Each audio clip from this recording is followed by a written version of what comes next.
Hello, hello, everyone. Welcome in. And thank you for coming to our Intervallo session.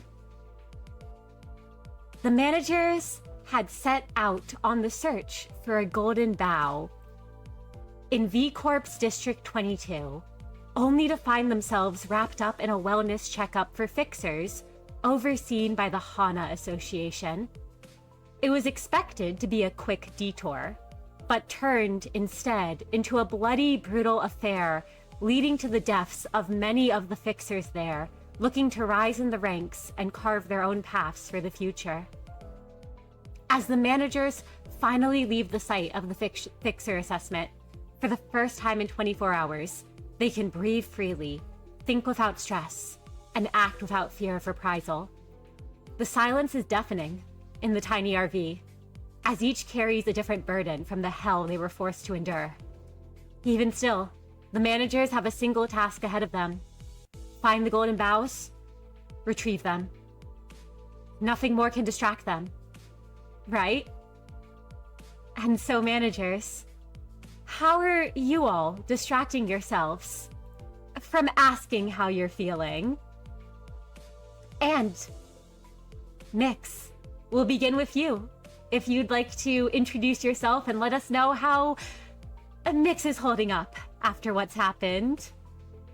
Hi everybody, I'm Miix. I am a Wandering Storm Dragon VTuber, and I play Miix, the department head of the information team. Before I get really into it, I just want to say, for people who don't know, there is an managers versus sinners poll. Please vote for Miix X Heathcliff. I'm begging you. I need this. You don't understand. If I don't get this, I quit. I'm kidding. But please, I'm not kidding about the voting. Please, we need to rig this. Anyways, back to the game. Let's get back to it. So Miix at this moment is, thank you for posting the forum, Senna. Miix is at this moment feeling. It's hard to express how they feel inside. So at least from what it seems on the outside, Miix is they definitely seem a little different. Not really exuding any like emotions at the moment. Especially with what happened with Faye, that tragedy. Miix seems to have kind of shut off something. Inside, they are a mess, but they have basically managed to cram it into a box and seal that box with tape, and put it to the side. Is, I guess, the best metaphor for that. And Pascal did a trick. Awesome. Thank you so much, Pascal, for that lovely little flip you did. But yeah, I'd say Miix at the moment, though, there has been definitely a stark change. And it's not one that's just going to be around for a little bit. It seems there's been something that is fundamentally different about them. And what that is, we'll see. But there you go, Mr. DM. Absolutely, and we will see. As Merru, why don't you introduce yourself and let us know how Merru is holding up? Yes. Hello. I am player control team department head Merru, and Merru, asking how he's doing is a bit of a can of worms. So instead, I can tell you what he's been doing. Because he's been in the kitchen. He washed his hands, used Justicia to keep his hair up, but otherwise he just he hasn't cleaned the blood off of his clothes. Hasn't really bothered to do that, or hide away in the bathroom like he normally does. He chose to cook something simple and easy, like a soup or something with whatever they have in the cabinets, since he knew he could make it while sort of turning his brain off. Because whenever he tries to think about everything, he keeps seeing the image of magic bullet firing into Steph's chest. So he's really good at just not thinking when that kind of stuff happens. So that's what he's doing. He's not thinking about it. He will not look at himself in the mirror. And when the meal was done, I mean, he let everyone know that they could grab a bowl if they wanted. But when he sat down at the table, he chose to not grab his own bowl. But so that's what he's doing. But he's fine. He's fine. If he just keeps it up like that, he's fine. Totally fine. So that's Merru. I'm sure that he is. And Prior, how about you introduce yourself and let us know what Prior's doing to distract himself?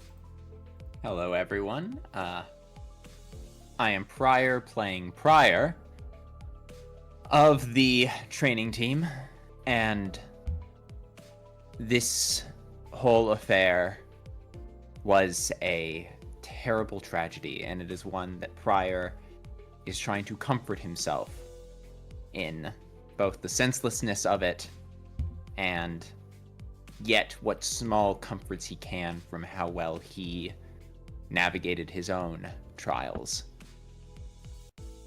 And beyond everything else, he is doing what he does best, which is going, holy shit, and looking up at Pascal as the little drone moves along the top of the RV. In truth, Prior understands everyone went through something terrible, and he doesn't know if now or ever is the right time to bring it up. So instead, he waits in pensive silence and hopes that someone else brings it up first. Absolutely. And we'll see if anyone does. As Kai, if you'd like to introduce yourself and let us know what Kai's up to after what happened. Hi, my name is Kai Calypso. I play manager Kai, who is currently avoiding the question of how he is doing by disassociating from himself and his surroundings. Being covered in blood is nothing new for him, but the passing of someone that he managed to care about in such a short time, and having such conflicted feelings about what she was trying to tell him, is something that is weighing heavily on him. So to avoid any questions about it, at least until he's finished milling about it in his head, he's been pretty silent for a decent while, just sitting, looking down at,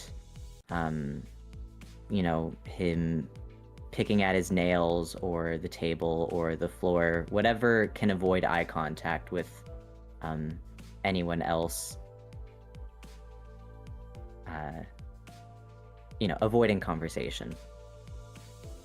And as he does that, managers, you all find yourselves back in the RV, sitting around the table, eating what Merru cooked, in silence. And I suppose we shall see if any of them decide to break it. That's his fault.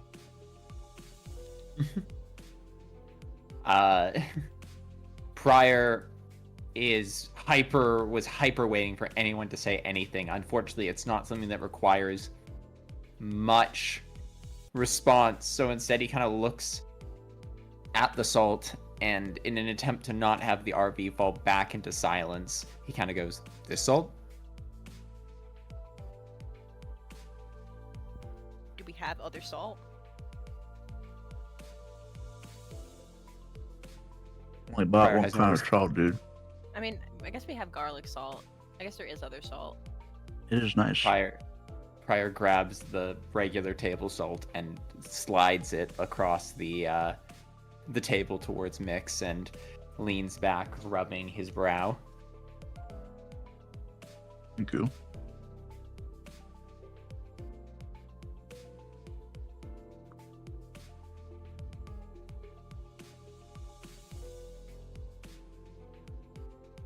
So, Can you pass the pepper?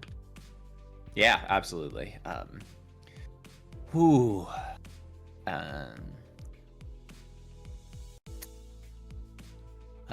Right. I'm sure we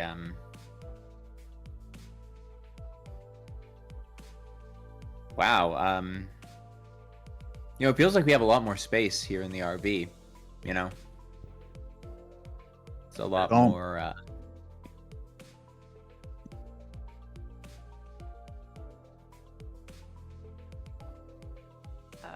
Probably because Yuna's not here. Fair. Or the, They did take tearful up a thing. decent amount of space. What'd you say, Kai? Or the tearful thing. That's true. I miss the little guy, kinda. I don't. Sucks that we don't have that many ampules we can have anymore. That's true.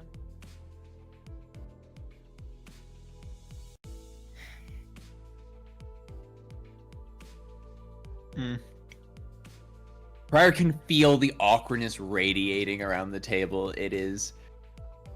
He kind of sucks in a breath and looks up at Pascal like he's pleading with the tiny drone for help. Pascal beeps. You can't tell if anyone's listening on the other end or not.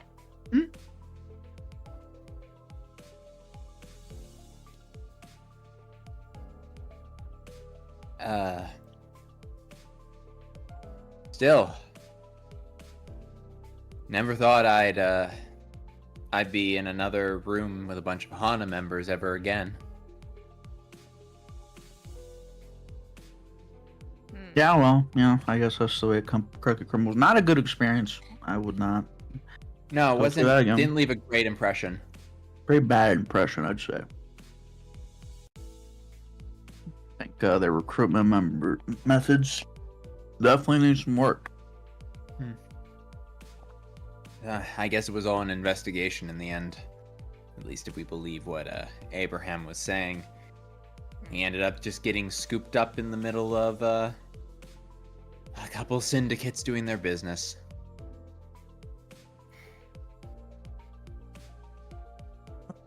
I mean, it could have been worse. Could have gone raided by a syndicate office. Bad that none of those happen. I think all those possibilities suck. Okay. That was good. Thank you, Merru. Yeah, the food was delicious. Thank you for the meal. Yeah. Thanks, Merru.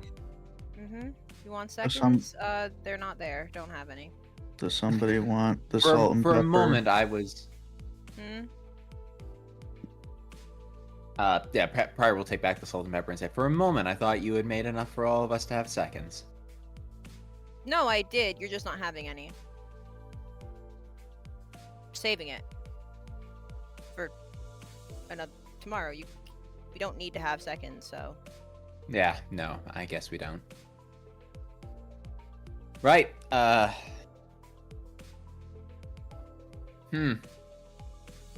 guess we should talk about who needs to use the restroom to wash up first. We think we all just went through quite a bit of a scuffle, and it's We want to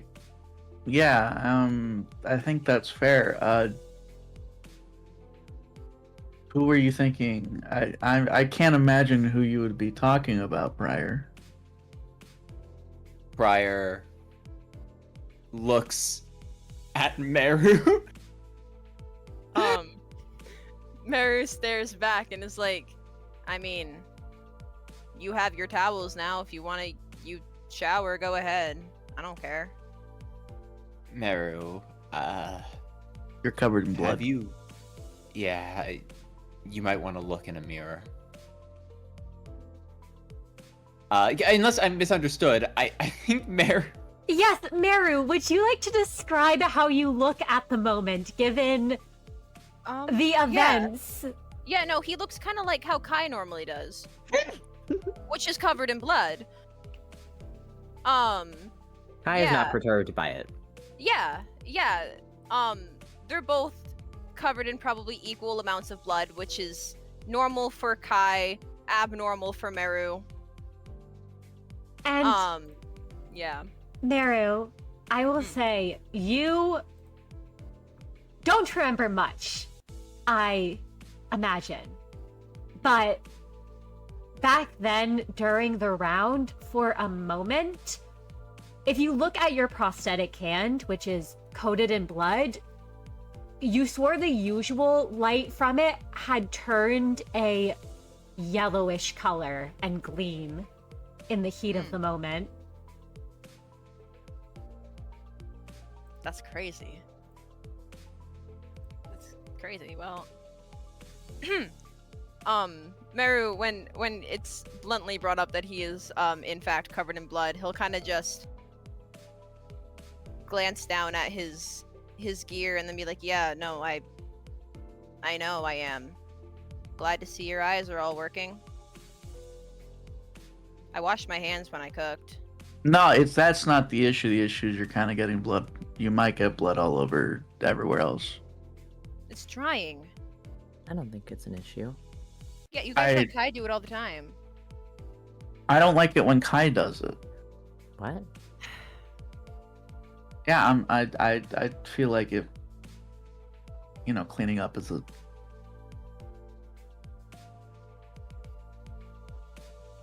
Our appearance is a reflection of what we show the world, and I think it would be best if we were all clean and tidy before heading off to the facility.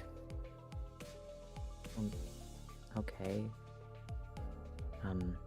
If you want to shower first, there you can.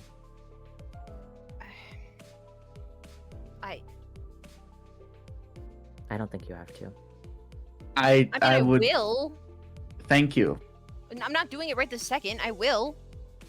Yeah, I mean that's fine. It's just Obviously, I'm not going to. I know. It's just you don't want to. It's just. I do not think it's a problem outside because we get grimy. It's just when we're here, let's try to be clean.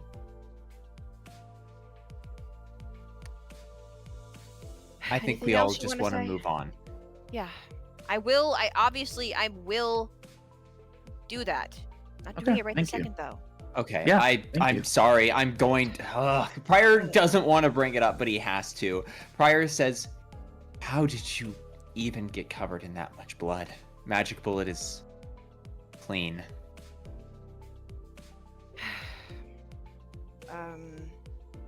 There's a decently long pause, and then he just kind of shrugs a little and goes, I mean, my... how do I explain it? My room, it got violent, obviously. Had to fight. And he is fiddling a bit with his his prosthetic hand is fiddling a bit with his right wrist, and he goes, I mean, we all know that I'm here to keep your asses out of danger. Well, I mean, to cover for all of you when we inevitably get into danger. And I don't want to die out here. I don't want any of you to die, but I don't want to. But I realized that I need to be thinking more about the level of danger we will potentially be dealing with. So, I talked with, when we were back at the facility, I talked with Kit about where I could improve, since they've been my team captain for a long time, and they told me that if I were to ever spar with them, then they would focus on wearing me out and attacking me close range, since I'm and he'll like do air quotes as he says, probably only 90 pounds soaking wet and have limited melee capabilities when using magic bullet, which is a little embarrassing, but is probably not wrong. So I needed to fix that. My close range weakness, I mean. And it's near impossible to make any big improvements in such little time naturally, but I was able to find a hack of sorts, like for emergencies. And then Merru will lift up his right arm finally and pull back his sleeve, which reveals the crimson red cloth that's wrapped around his wrist. And he'll scan the room to see if anyone knows at all what he's talking about, and he'll just say, does this look familiar at all to anyone? Pryor's definitely seen that symbol before, I imagine. Or I could be wrong. I believe he would. Yeah. He absolutely has. You all have. You all have. It's a certain abnormalities from certain abnormalities. I will not make any of you roll to identify this. You all recognize this as the torn cloak from Little Red Riding Hooded Mercenary, one of the abnormalities in the facility. I will say, when you do present it, Kai, I just need you to make me real quick just a sanity check. Oh, okay. There's no set challenge. I just need you to make me a quick sanity check to see what your response is. It's like a willpower roll? Yep. Yep, just pure willpower. And do I set the DC to 1? Yep, you can set the challenge to 1. Okay. Great. With 2 successes on that sanity roll, and let me pull it up here so everyone can see. With 2 successes on that sanity roll, Kai, the moment you do see the part of the cloak presented, there's almost this like primal instinct that wells up inside you to lunge across the room at Merru. Oh my god. But you're able to not act on it, as you've all had a chance to regain your, control of your mental states. And you have been wearing this ego long enough that you are used to it now. But for a brief moment, you feel that urge. I imagine that Kai would shuffle in his seat further away from Merru. But make no further comment on like, hey, I felt like attacking you just now. I don't know what that was all about.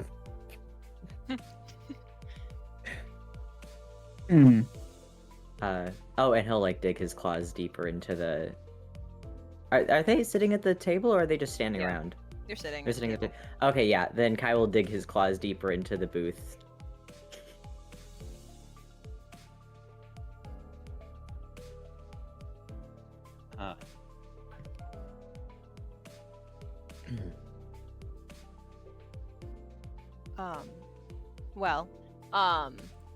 Since it's clear that everyone has recognition, Pryor is quiet because he is clearly trying to figure out why it's relevant.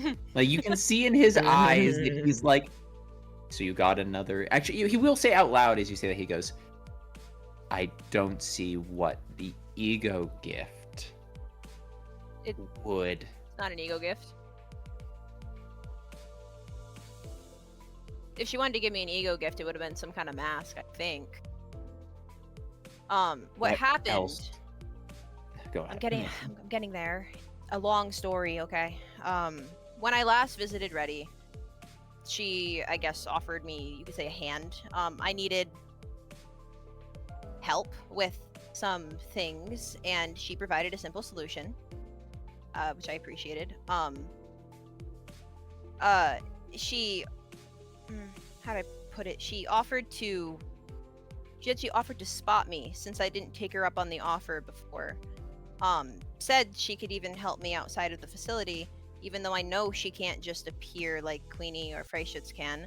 But I mean, if there's one thing I can trust about Reddy, even if it's just because it's in her nature as an abnormality, it's that when she says she'll do something, she will do it. She means it. So I didn't know what she meant, but I agreed to let her help me, and she gave me this cloth. And then there's a bit of a pause as he stares at his wrist, with a bit of an unreadable expression, and then says, as for what it did, like I said, in my room I needed to fight. Normally I would handle things with magic bullet, but believe it or not, I don't jump for joy at the chance to kill someone. I was trying to stop the fighting, but too many people had lost their cool. There was nothing more I could do about it. And I was mad because the one other person in there who wasn't being an idiot was Stefano. I had gotten everyone's coins. I was bringing them to the door, and when the fighting started, and he, I guess, was trying to defend me. And then I watched him get struck through the chest or something, and it wasn't fair, So, and the person who did it was someone who I had spared from the first round. I spared them just for them to hurt someone who was protecting me, and the last thing I remember was thinking that I needed to kill those bastards for making me suffer, and I had this idea that if I did that, then I'd feel better. And it's weird, but all of a sudden it was like I was wielding a whole new ego. It was like I was somehow able to use some version of Reddy's ego. I'm imagining that's what she meant by spotting me. It obviously didn't last forever. I doubt I could even show you now because I don't feel that tug anymore, but it certainly happened. So it let me fight close range, so it was effective. If that answers your question.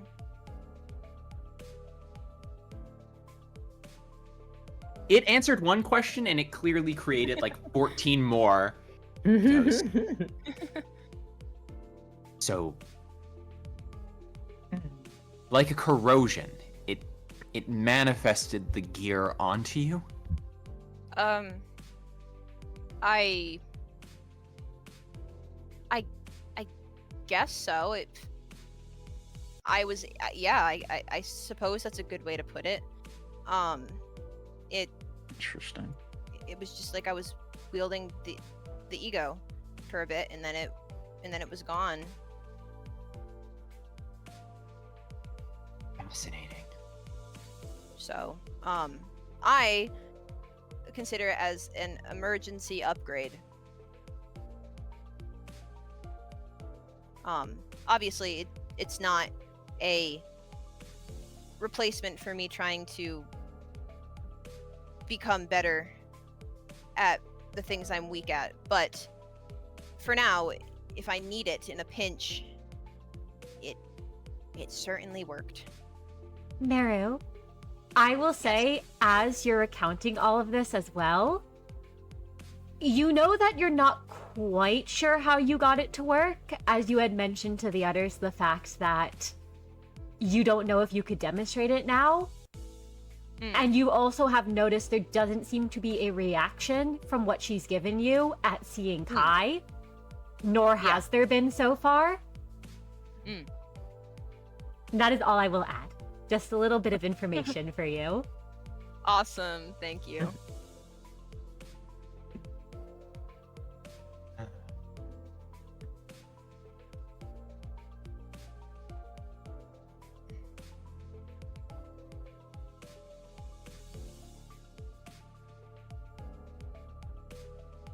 Oh. What I'm thinking here is this is exactly what I feared. Perhaps it's a side effect of the deterrence weakening. Perhaps it's some change to the way ego works. I don't know. Still, if it's a tool that we can use, woe be I to look a gift horse in the mouth. It lets you fight at close range, and it didn't send you into a corrosion, then it seems that Reddy is true to her word. She normally is. She's pretty simple. Doesn't feel it. Her words didn't feel anything like Freyshitz's anyway, so I'm not too worried about it. Honestly, I think it's something I need, so I will use it when I need to.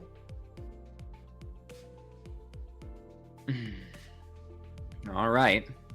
I trust you. You are the expert at handling difficult abnormalities.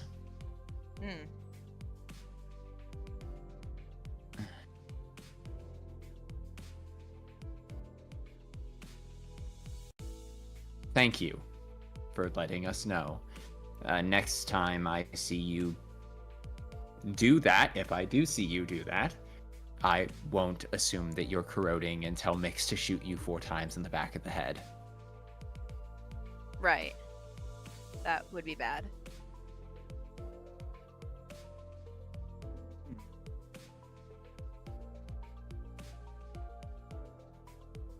Ah.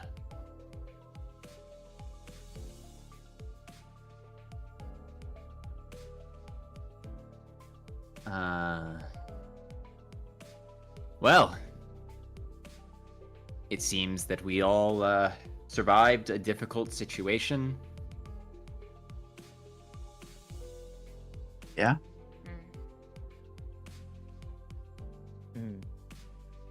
I know we all probably want to disperse, but there is an important detail we all need to discuss. Oh, holy shit. Whoa. Did you all see that? Whoa. Wow. Oh my god.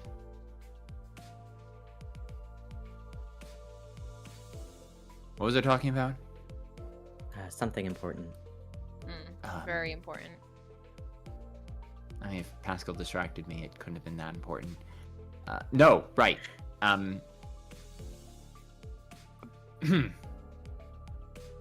The Hana.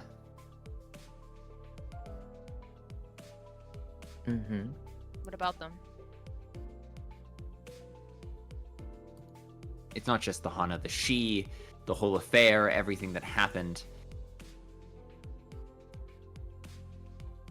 Yorichi mentioned that there was a friend in a high place that was watching over us. It's why our bounty got axed. It's why the she stopped their pursuit. It's why the Hana probably didn't kill us on sight. Right.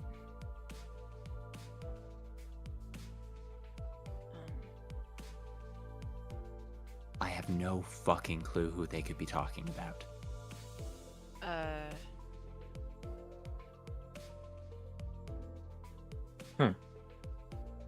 Same here. I mean, I'm going to be honest. I can't imagine any of us who would know someone. But if I were to guess anyone, I would think maybe someone somehow relating to Miix, but just because I can't imagine Kai, or maybe Kai, I don't know, but probably not. And I don't think. Yeah. And prior, I don't you know people for sure, but I wouldn't exactly call them in a high place. I Certainly in a place, but yes, no, I'm not going to pretend like I do. so I don't, but also I don't know who that could be for Miix either, so I'm At least I have no clue. Hmm.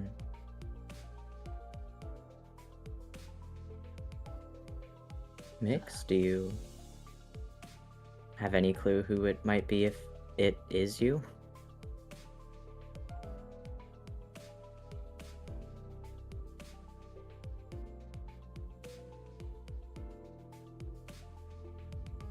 The only person that I know for a fact is the only two people I know for a fact are around are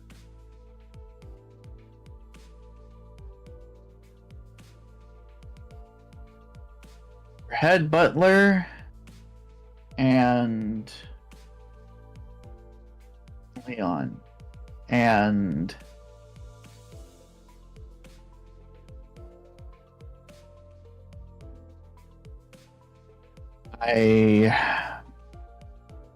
if I'm being entirely honest, I doubt it's my head butler. She seemed very preoccupied with hunting down the other person I mentioned. If I had to assume that it could be anyone from my past, the only person who I can think of who would have the authority to pull those shots and pull up, call those shots and pull something like that off, and who would do that, she's the most likely, but she seemed pretty preoccupied with her own thing. So there are other people that I know and that my family knew, but I don't think it's me. Well, then we're back to square one.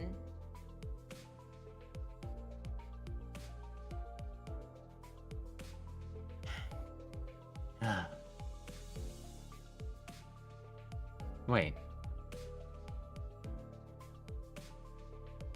Miix, could you repeat that list of names again?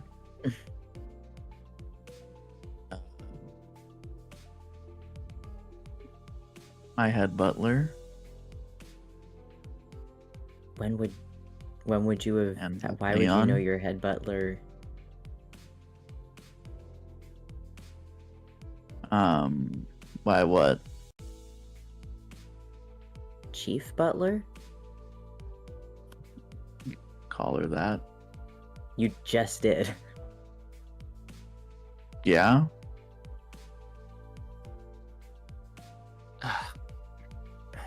Pryor puts his head in his hand and rubs his temples for a moment. He's clearly trying to compose a memory. He's digging back through his ancestral recall. And as he moves his hands away from his face, he goes, I forget sometimes, Miix, how much affluence and status your family had. Of course, you would have had a number of fixers contracted to your family, wouldn't you have? Well, yeah.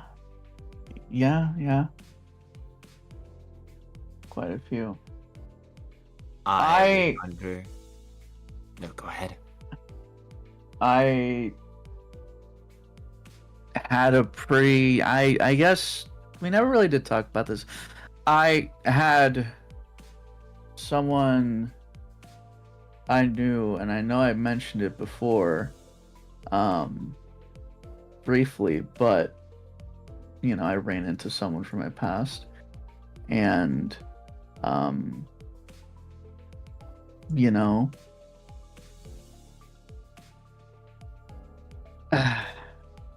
it's a complicated story. I mean, I don't think we have the time to talk about it.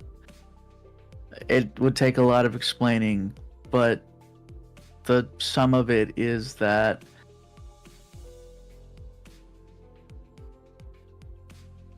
my chief butler, Natalia, I met her back at the casino,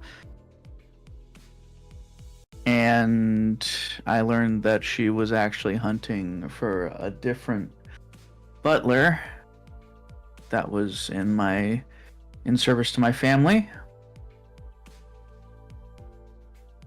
And that one's name is Leon. That Leon was a traitor or something like that. She didn't explain very well. So I even asked her if I could come with her, and normally Natalia does anything for me. She always did. You know, she cared for me a lot. And the fact that she decided to leave me behind in pursuit of that, she has priorities. Her priority was always my father, so seemingly it has something to do with the downfall of my family. So that being said, I doubt it's someone from my past that is one of the people higher up. Plus, consider that, you know, my family's dead. My father, my mother, my older brother. I mean, they're all gone. You know, and the only people left. I doubt it. Scattered. Doubt they'd have any influence to pull that off. Could be me. But they'd be a real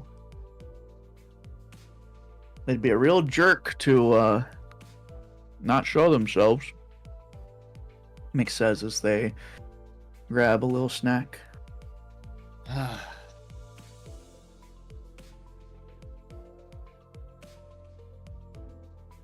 Prior tries not to act jealous of Miix's personal stash supply. Prior ate through all his snacks very, very fast. I can't believe Merru's letting him. Everyone has a very, very minimal snack stash. Miix has bought their own snacks. As have they bought their own spices.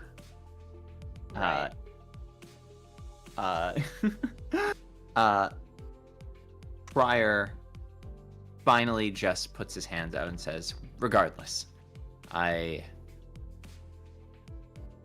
think we should act under the assumption we have an unseen ally out here, which is good, because it means that someone is keeping the fixers off of our back.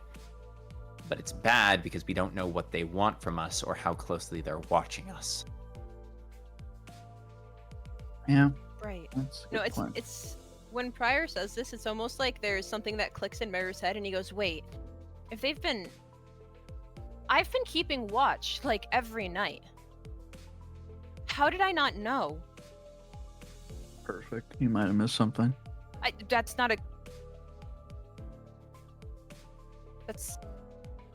good thing.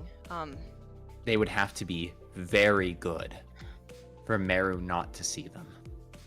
Which means it makes sense that they are a person in a high place, whether that means status or ability.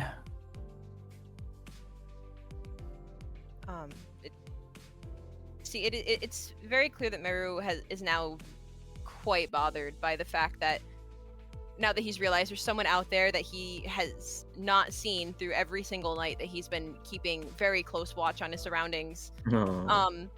It's almost like he wants to dart outside immediately to go sit on the roof, but he forces himself to stay put because the conversation does not seem like it's over yet. Yeah, Miix, I think, maybe even senses that a little bit and says, there's no point trying to search them out right now anyways.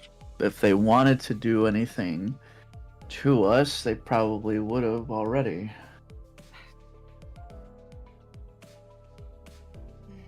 Especially if they can elude you. I mean...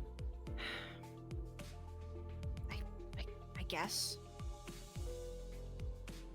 Let's let sleeping dogs lie for that one. For now, at least. on page 262 of your, if you want the definition of that. What? I just the saying.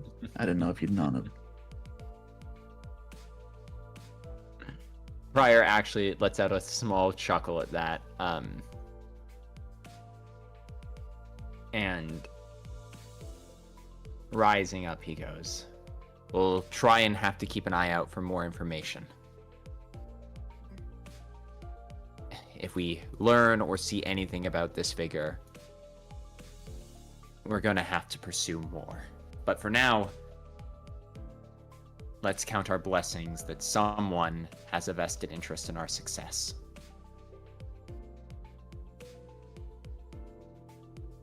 The only person Mhm. You're not the only person who has something riding on our,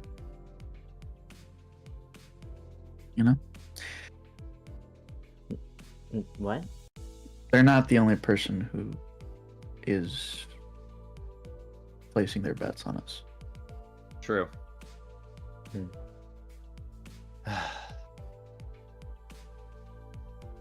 Well, I can confidently tell you that if anyone from my past is looking out for me, you've already met a few of them, and I don't think they would have our best interests in mind, nor does anyone I know have a particularly good relationship with fixers anymore.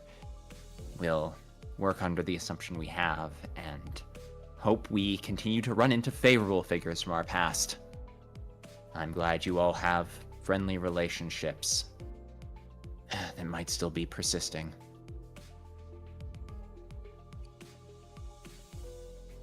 Well.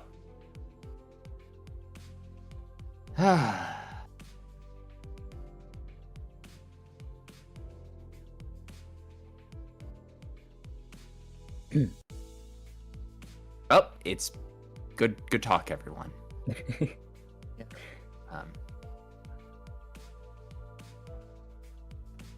I Could guess use a smoke. God, they did not let me smoke in that freaking building you for more than a second. I think you have an addiction. Eh, Oh, Thing. yeah, probably. I mean, Like I'm the one. I have a pipe. That's my You- like magic bullet gift, and I don't even smoke it that much. Just saying. yeah. I mean, I recognize that. you know, you're supposed to be covert when you have an addiction. I mean, What's the point? Fire dude? looks directly at Kai. Like, Like me.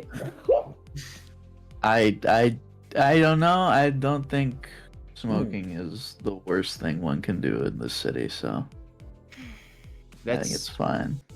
That's objectively true.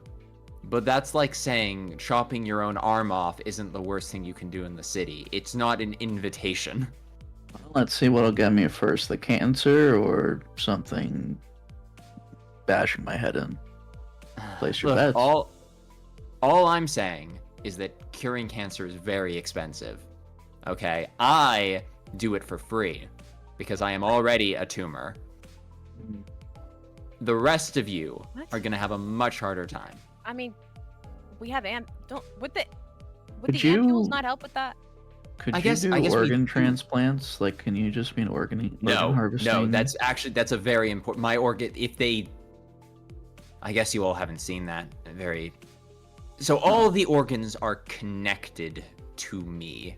Even when they splatter out, if you tried to pick them up and run away with them, you'd see the roots growing between them. If you fully snapped it off, like when the she cut off my arm, you saw what happened to the limb. It atrophied it and decayed. Once Neo downs through me, it radiates from my essence, I suppose, and once it's disconnected from me, it ceases to persist.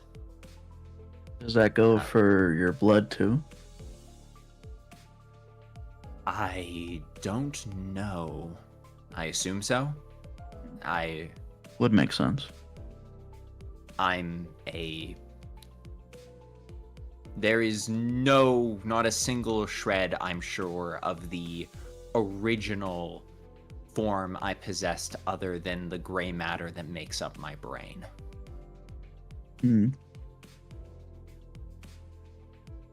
Anyways, that being said, I am gonna step out for a cigarette. Oh, I guess real quick, I guess since I have everyone here,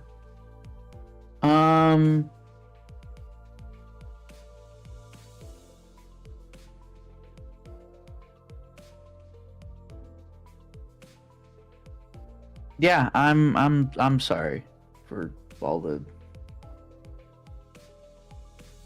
everything, I guess. Is that just like an afterthought to you? No, it's just I'm not sure how to say it, and I thought about trying to come up with like a script to word it better, but I also think if I said that it'd just be a bunch of bullshit. So I get it. Trust me, I'm the last person who gets to prompt any of the rest of us about. you're not The so right much choice. who I mean, you deserve an apology, but I also think like, and Miix looks over at Chimera, I'm sorry.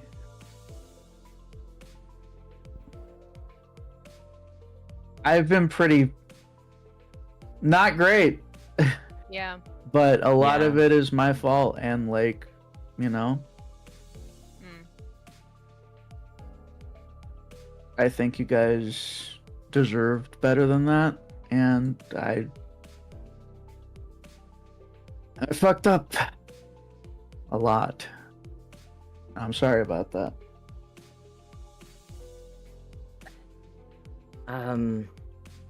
Kai has been annoyed at Miix a good handful of times recently. And he'll kind of like a sigh and then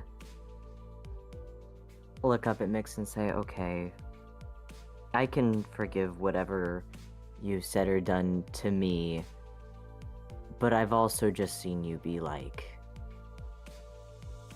not great to other people outside of us. Is the apology the step before you stop that, or is this just a temporary thing where you immediately go back and do it again? Because I don't really want to hear an apology if that's the case, you know. If you're not locking it in, then, you know, apologize to me when you've gotten there.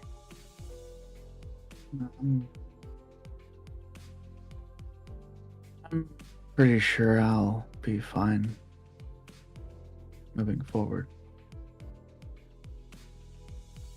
And I had a moment where I realized that I should just grow up. My birthday was this month. It passed already. I'm 22 now. You know, I But there's a sudden long like sound because Pryor put one of Berg's like party things Oh my god. like into his satchel bag at some point because he just collects random shit. So the second Miix says that he just pulled it out, put it in his mouth, and it goes. Happy birthday, Miix. Would you like a hat? Yeah.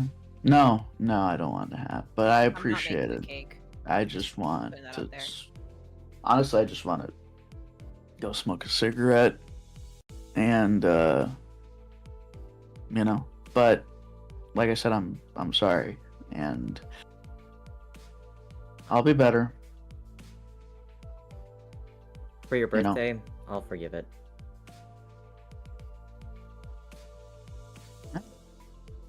That's fair. Thank you. Merru? Oh, you Sure. don't have to. I mean, if you're telling the truth and you'll be better, then okay. That's fine. Alright.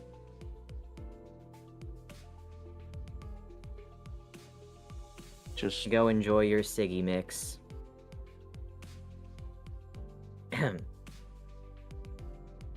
the way you said that. I birthday spirit. You're good. I appreciate it. Anyways. I'll be outside if anybody needs me. And Miix will step out with carton in hand. A carton? Carton of ciggies. A An entire carton. A carton of ciggies? Yeah. You're gonna go smoke 10 packs of cigarettes outside? Yeah. It's the birthday. Okay. I'll shut up.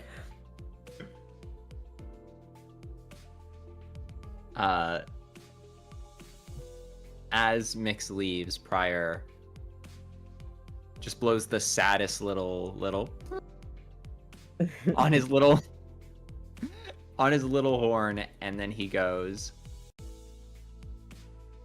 well, I should put this away. Now is not the time to have fun. Right? Well,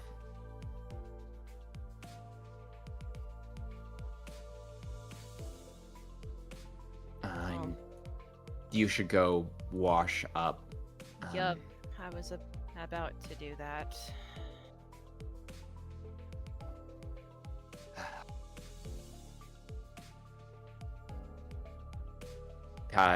You can take the back room and get out of your ego gear if you'd like.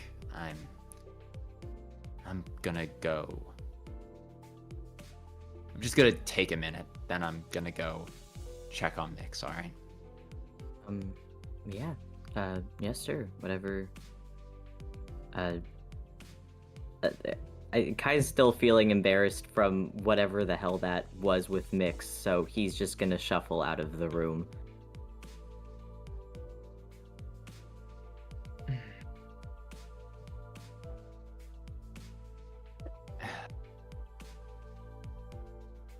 Do you think it'll ever get easier, Merru?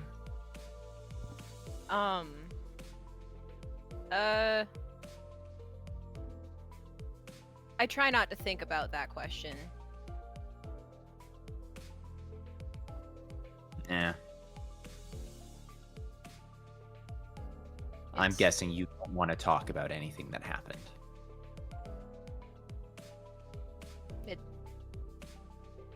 It's easier if I don't. Yeah, So I won't. that's fair. If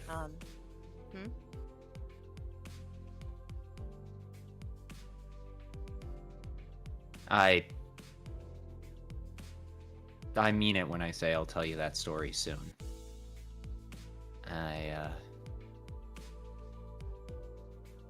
I should be better. I expect better of others, and that means I need to expect better of myself. I keep letting you down. And while you have graciously given me a multitude of chances, I should not act like I have a multitude of chances and get it right the first time. So, I appreciate your patience with me, Merru.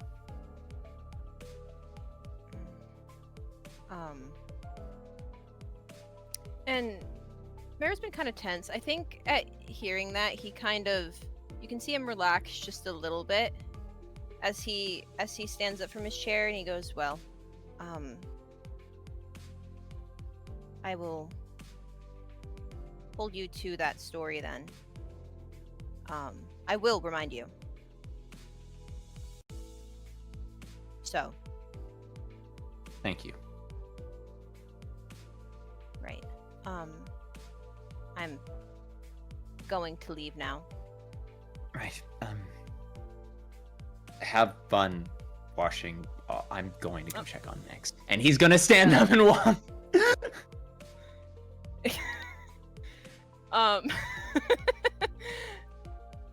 Merru will leave. He will leave. How did those words come out of my mouth? And Prior, do you head outside to go find Miix? Yeah, Prior recomposes himself and walks out to go check on Miix. Well, I mean, you find Miix, doing a flip. No, Miix, Oh, shit. Whoa. is doing some breakdancing. Miix is, smoking a cigarette. Just kind of looking, just around the area. And, they seem calm for all things considered, you know, for what it's worth. Seem pretty calm.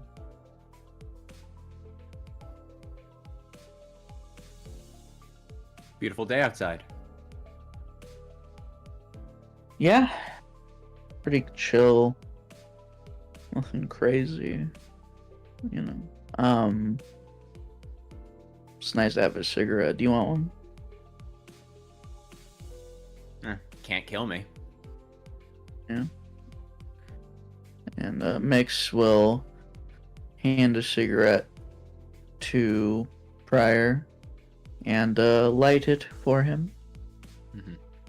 Prior just holds it in his fingers as he crosses his arms and looks over the water.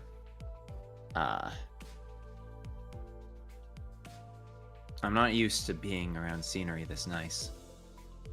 I mean, I kept my back streets clean and orderly, but I never lived in the nests. It's strange to see people living normal lives, or at least what I imagined normal lives would look like.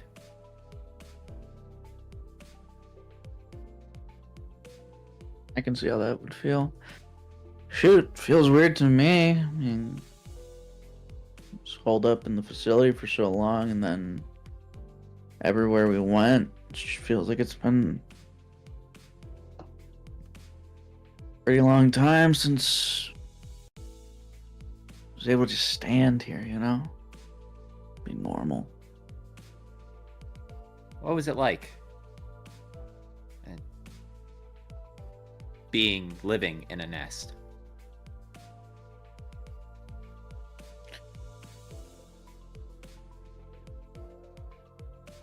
It was nice. It was real nice. I mean, you know, especially, you know, just being a rich kid will always have its benefits. I mean, I got to live what I thought was a pretty normal life, you know? Grow up, you go to pre-K, kindergarten,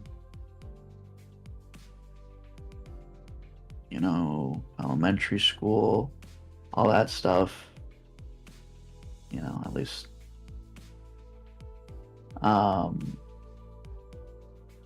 middle school, high school, it was pretty normal. You know, it was all private schools and stuff like that, but like to me that was normal. To me that was just how it was. And you know, I had friends, hung out with them, studied hard. I mean, the worst part about my life was that my father was strict. Probably worse than that, honestly, but you know, it feels like a dream compared to this. but it is what I live, the life I live now. You know, it's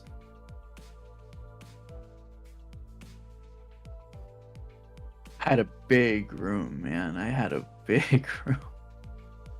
You know. What do you miss most about the room?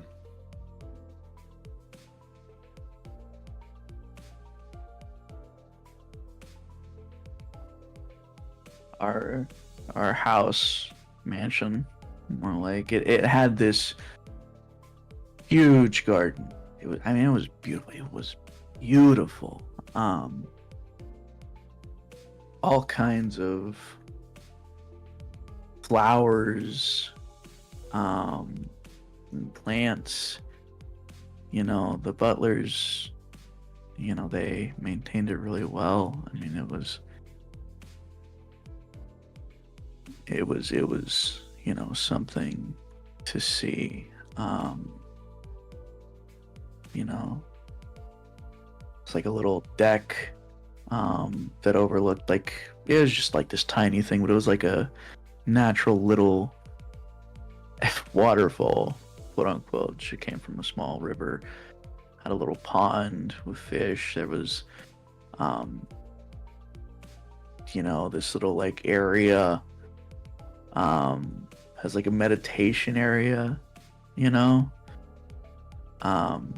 It's like a dry sort of garden, you know, just sand and rocks. You know, you could meditate and really get to quote unquote know yourself. The rose garden, my favorite part. I love the rose garden. You a fan of flowers? Roses specifically? Not even specifically roses. It was nice. I just liked green. I just like seeing green. It was just a nice to see nature, and then, you know, that area, my room had like a big old window, and there was a door, and it just led straight to it. And Briar has his sometimes at eyes- night, Oh, you go, um, finish it. sometimes at night I would sneak out and I would just, you know,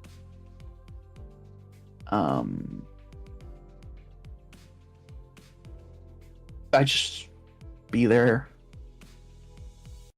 You know, I would just sneak out and just have a nice little sleepover, I used to call it, with the plants. And I would, like, you know, when I was a little kid, I'd tell like stories and stuff, and it was just nice. And then I'd get caught, and sometimes I would have, you know, Alyosha, or I'd have some I'd have some apprentices, you know, little butler apprentices. I don't know what you would call them, but, you know, and we get caught usually by Natalia, by Nat. Nat, you know, would scold us and put me back into bed, and then lock the door. Wouldn't stop me from just trying to stay up and watch. There were a lot of times I was just like curled up in a blanket, just staring at the garden.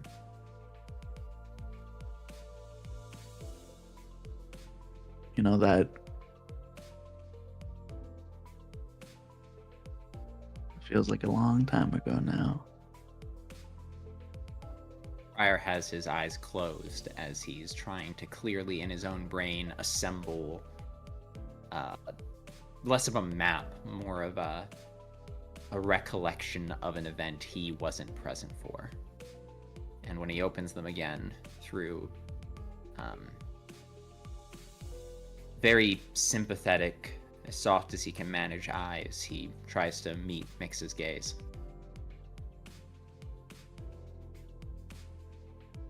It sounds like a lovely memory.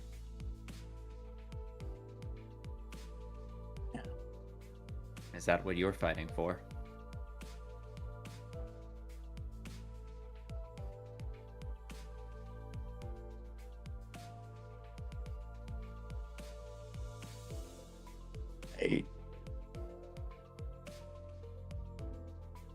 I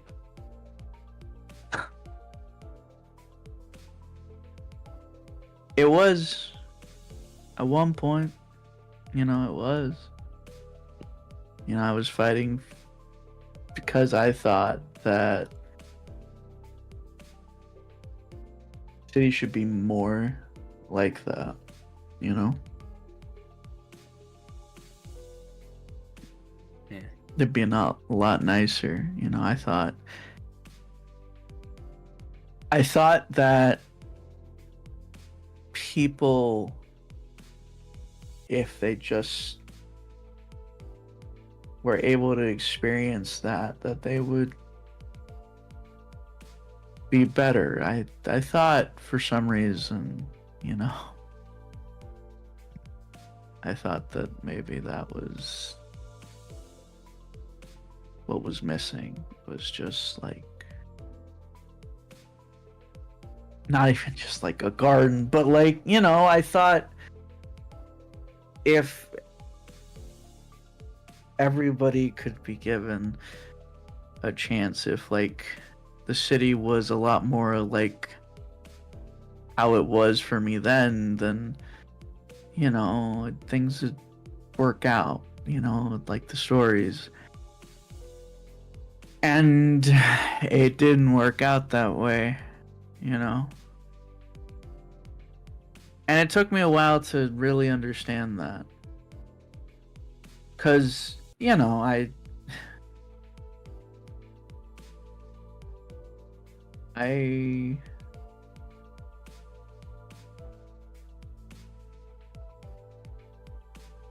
was right, He told me that I had to grow up. And it took me a long time, to really get that in my head. Even before he told me that. He's not the first person to tell me that. But I guess I wanted to run away. It was just easier that way. I see.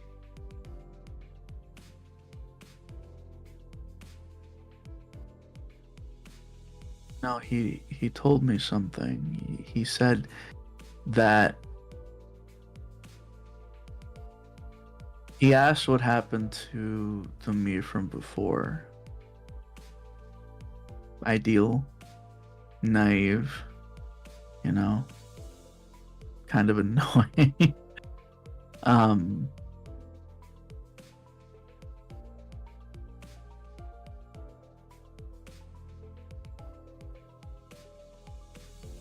I think that person's changed.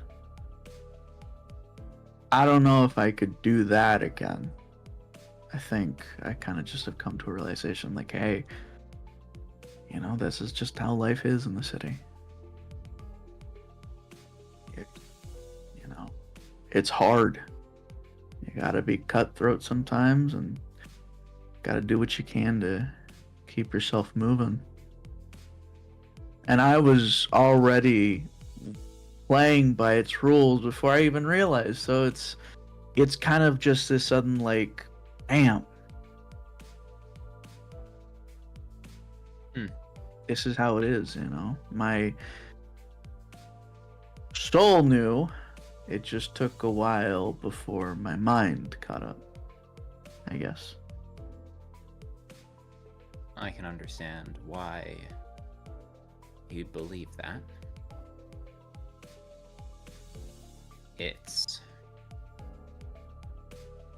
It is a harsh world.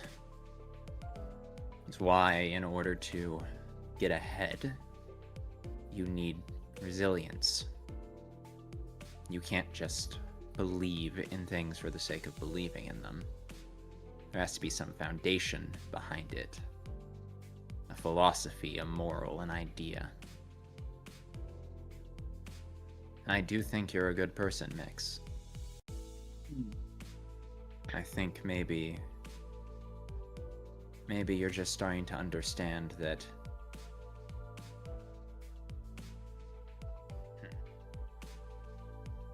be very careful how you take the hope I believe you still have and try and apply it to the world. I recommend utilitarianism. It's, in my opinion, the superior philosophy to maximize the share of happiness for the greatest number of people. Yeah.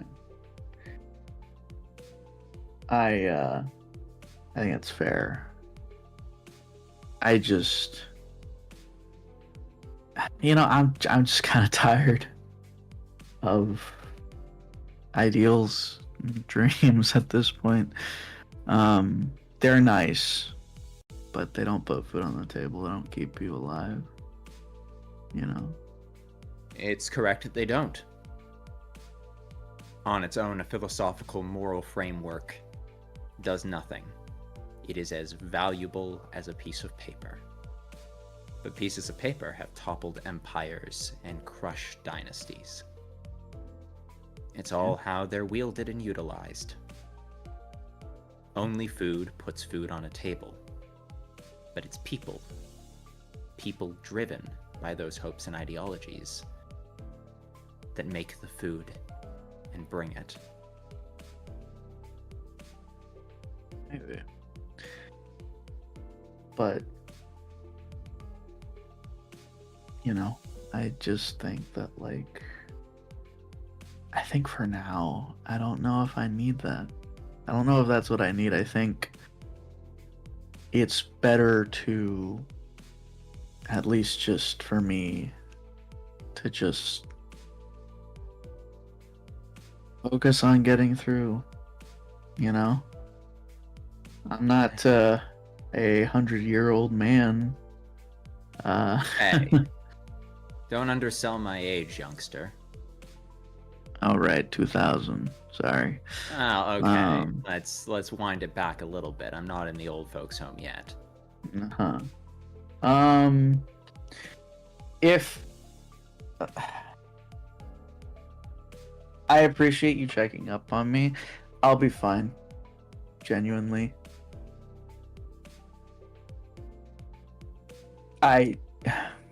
Miix looks over at Pryor. Bad things happen in that room, but it served to teach me a lesson. It's the one good thing that came out of it.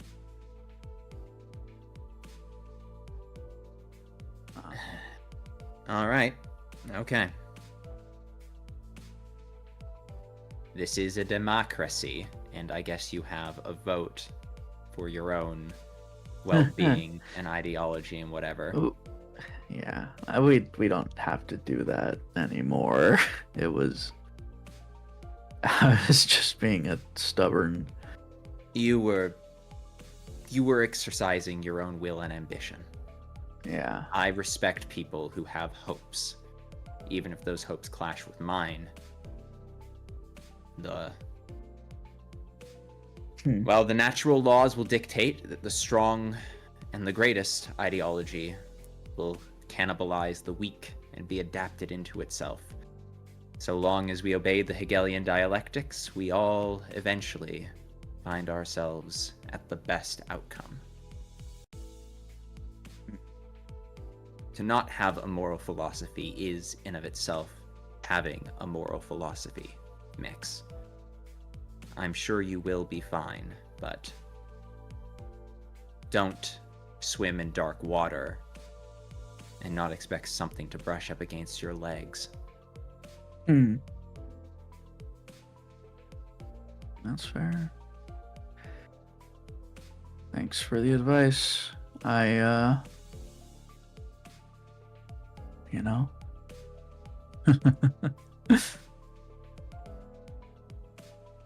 Think it'll serve me well.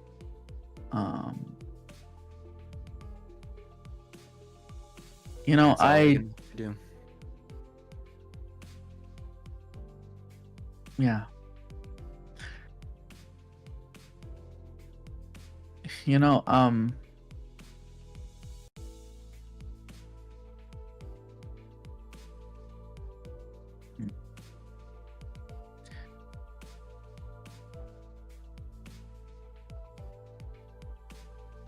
if I had to say,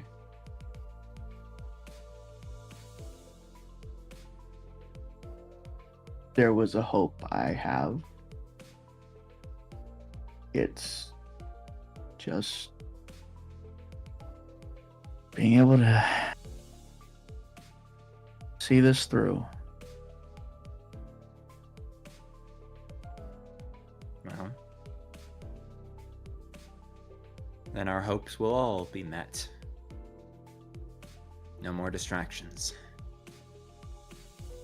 Yeah. I'm gonna head back inside and clean myself up. You're free to finish everything you need to do and then join us. Take as much time as you need. Or at the very least as much time as we have. Yeah. Yeah. Go ahead. I'll and Miix takes another drag of their cigarette, and then they say, "You didn't even touch your cigarette. You quitting?" Friar looks down it in his hand, and as he looks at it burning between his fingers, he goes, "Miix, in time you'll find a lot of the things I do." And Prior takes his palm out and just snuffs the cigarette out on his hand. It leaves this terrible looking burn mark for about half a second before the flesh roils and bubbles and clears up in a second, and he tosses the bud into his mouth and swallows it. Very little of what I do brings me any pleasure. That was gross. Don't do that. Like, I get you were trying to do a point. Don't do that again. That was weird. But point taken. There is absolutely nothing more disgusting than smoking a cigarette. Not even what I just did. And Prior turns and Did walks that back hurt? inside. Did that hurt? No more than any other moment of my life. Yeah, Miix watches the close as the doors close, and then just kind of like looks back at the cigarette, takes another drag, and says, "Man, that was certainly a way to make his point."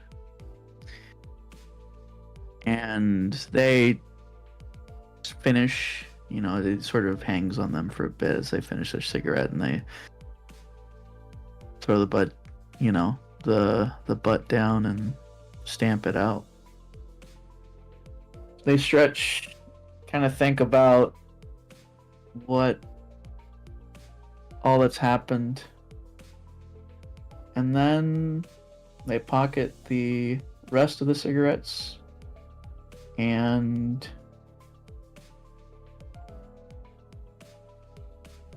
open the door to the RV and step back inside.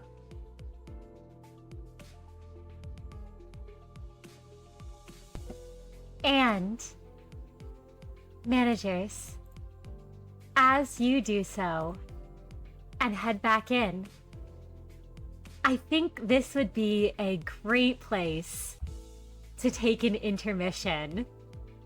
So, we'll be back, everyone. in 15 minutes. I hope to see you all then and that you've been enjoying the session. And we shall return soon.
Hello, hello, and welcome back, everyone, for the next portion of the session. And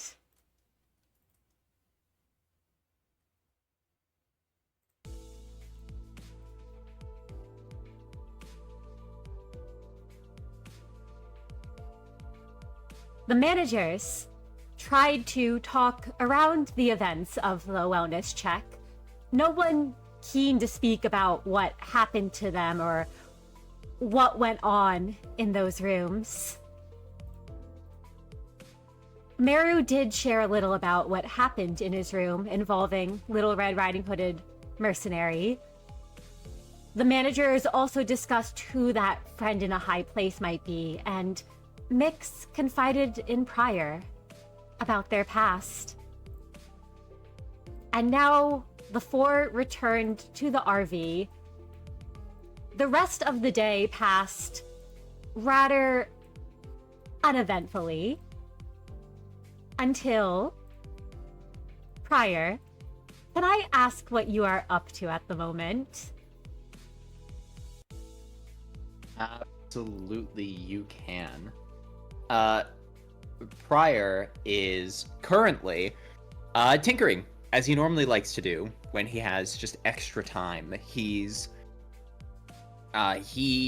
likes to pick up scraps and odds and ends, and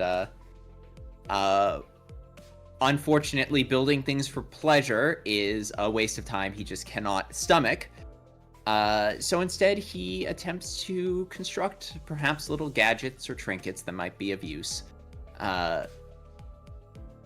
Unfortunately, he's failed to construct anything as good as the Eurydiviae. That's probably due to his lack of proper materials or supplies, but every day is, if nothing else, a little bit of practice. Oh, holy shit. As you're practicing, Pascal is sort of floating around you, beeping a little. And then you hear a voice.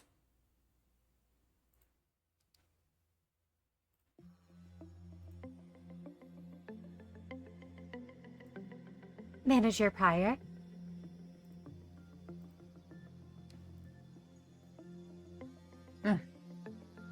Miix. Prior looks to see if Miix is like controlling Pascal, and when he doesn't see Miix, he turns and, almost a little unsure, he says, Ange? The drone floats to look at you, and you can hear Ange's voice filtered out of it as she says, I believed this to be the most secure network to contact you through. Aren't you just so full of tricks, Pascal? And he reaches out and gently pats the little drone on the top of its what he would describe as a head. It beeps happily, and you hear her say, there is no easy way to break news of this sort.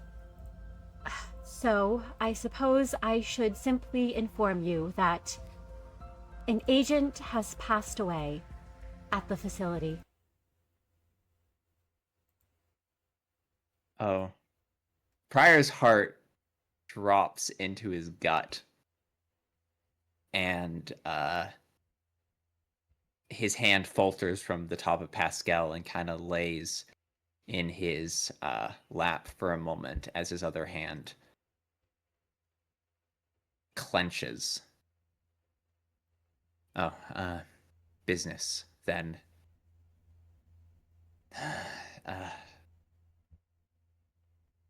Yes, I am. How? I appreciate that you want to offer condolences, but As the head of the training team, I need a full report. What went wrong? How did it happen? How could this happen? It was a freak accident would be the best classification. 00576 breached. There was an error in the system leading to a cliff-off meltdown. Given the issues with the cliff-off deterrence due to these Golden Boughs, I mobilized the proper response and agents to deal with this breach, but one of them erred and was caught while trying to cross the hallways, looking at the abnormality despite instructions not to do so.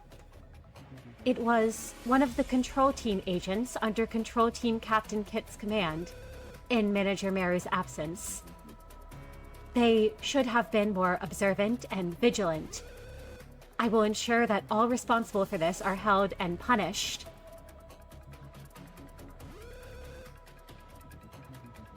Fire closes his eyes for a moment, and despite this anger that wells up inside of him, he exhales forcibly. No one observed the abnormality causing the breach. Correct? You're saying it was due to the Golden Boughs. Did we experience a power surge? Did the deterrence network fail? Is any other abnormality at risk of breaching? It was something with the deterrence that caused it to fail. I am not sure what caused it, but my hypothesis is that another one of those Golden Boughs was removed from a L Corp branch facility. As for the other abnormalities, I was able to send the proper forces to mobilize. They all made it in time and prevented any further breaches from occurring. So this was a mass incident. The entire network shut down for a moment. Did it reboot properly? Not the entire network. Thank God. Yes, no, not that bad. It was quite a few of the containment units that were affected, but... It's like you were saying, then. More stress on the network. Uneven distribution of power. Of course, the consequences would eventually come back to bite us. We were fools for thinking. If I had been faster, if we had gotten to the facility sooner. No, Ange. I understand, and I appreciate your willingness to hold people accountable, but even if I were there, I don't think I would have done anything different than what Kit did in this situation. Being caught by an abnormality can be a harrowing psychological experience. No matter what happens, unfortunately, there will always be the risk of some loss of life, despite our enhanced safety protocols. So long as mistakes can be made, and people can choose unwillingly to make them, they will be made. I don't think anything more than those who have lost their lives is necessary for punishment, Ange. It is of my opinion that, as you said, it was an unforeseeable accident. You're not to blame, nor is Kit or anyone.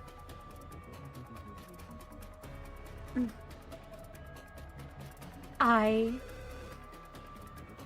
thought it may have brought some peace to have those held responsible for not acting as they should reprimanded for those actions. And you can kind of see Pascal light up for a moment, like almost as if in surprise.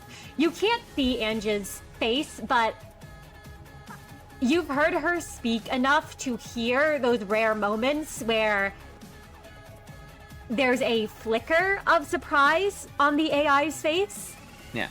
That prior pauses for a moment, and despite himself, he shifts and tries to stomach his urge for vengeance, and he breathes deeply as he can.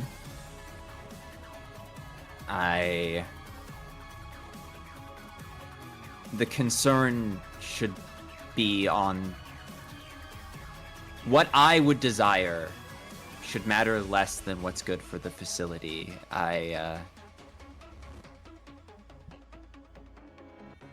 I don't think punishing people is going to make anything better. And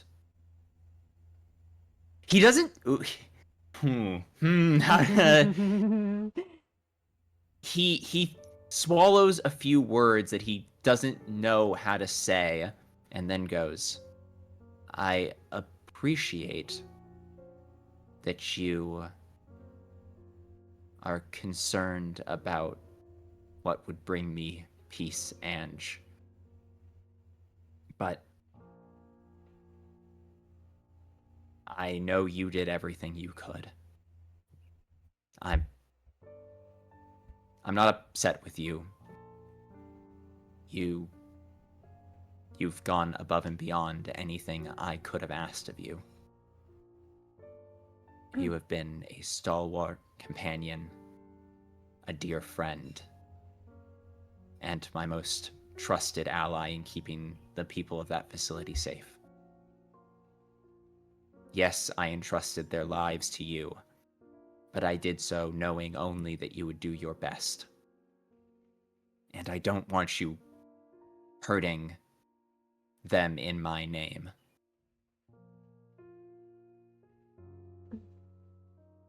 I understand. I wanted to ensure no repeats of such an incident.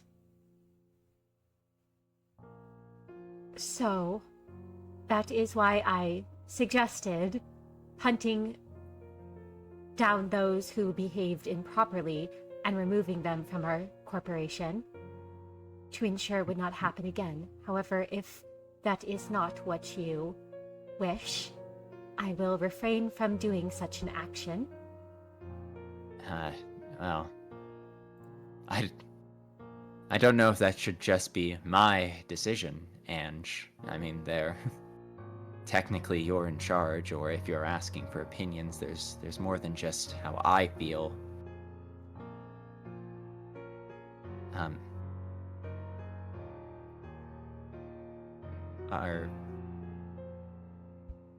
Do you trust me so much that you're just asking me?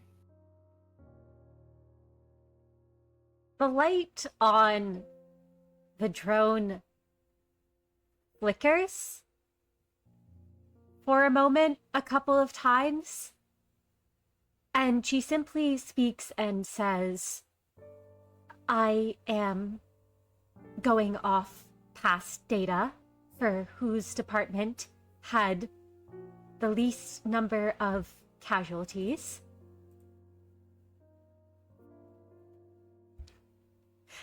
And usually Ange is much better at covering up things, but you can hear the voice kind of wavering through the drone.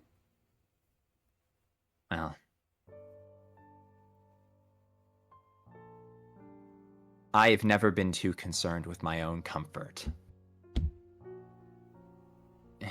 You've seen me run myself ragged, Ange. What matters more than anything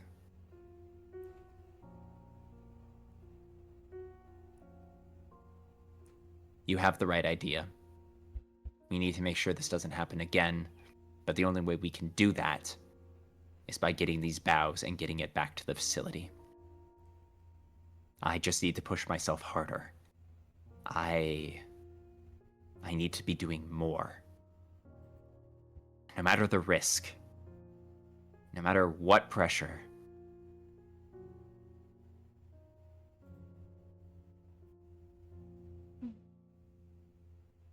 I Please, go ahead. I simply know that you are made of flesh, manager, and that wears out with time. I want to ensure that things run smoothly so you do not have to fret over that back at the facility. It's been a while since I had a... forgive me, I almost said something very improper, Lady Ange. My deepest apologies. The drone sort of beeps curiously at that, and you're not sure if that's Pascal or if that's Ange.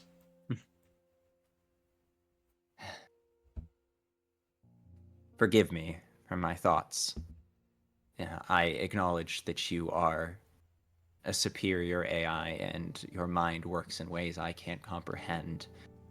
I can only sometimes observe the world through my past experience, but I almost said it was nice to have a second, but I think it's more clear to call you a partner. One whom I can absolutely trust and rely on. I know you're doing your best. But please, please remember, I can protect myself. Yes, I am putting my life in danger, and yes, there is a good chance I die out here. But if I do, others will carry on my legacy, and I'm sure you will be just fine without me.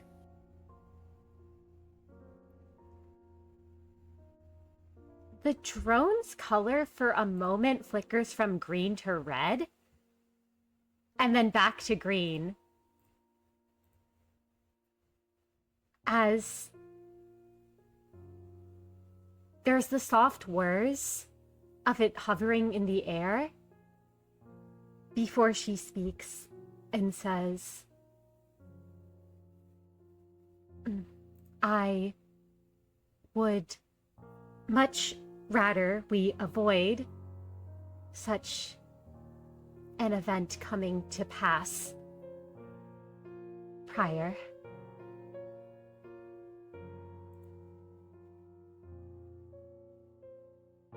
Well then, I guess I will be relying on you. I have always been lucky to have people around me who watched for me when I didn't have the skills or knowledge to do it myself. I am used to having many limbs, and well, You always can rely on me, that is. This... I did all in my capabilities to prevent such a thing. There will not be a repeat, I will ensure that. It was not my own responsibility what occurred. As much as I can control the facility, I cannot control the humans themselves in it.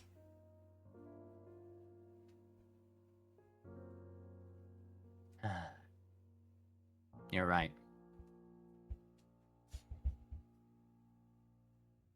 People will always make choices.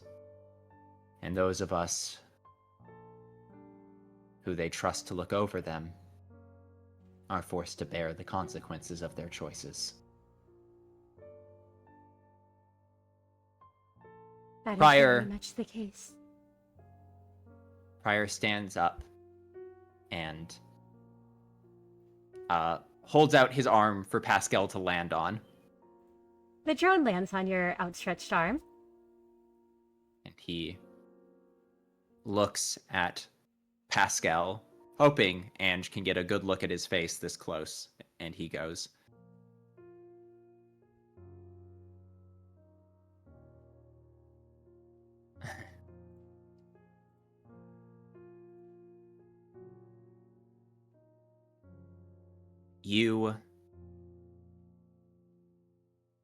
I can always trust in you, Ange. I'm glad that I know you believe in what I believe. That you'll follow in my footsteps, as I will trust in your guidance and judgment. You do believe, right? I do. You can trust in me, Prior. Good. And I know that you have my best interests in mind and heart. And you'll do whatever's necessary so that our vision of the future can come to pass. The drone blinks its green light as she says, I do. I will be sure of that. Then watch my back. Then I will trust in you to watch my back. And when I grow too tired and weary to carry on, I know you'll be there for me. I will, Prior. I shall watch your back from here. There is little I can do from afar, and not by your side. But I can watch over the facility. I can keep a closer eye on the agents there and the clerks.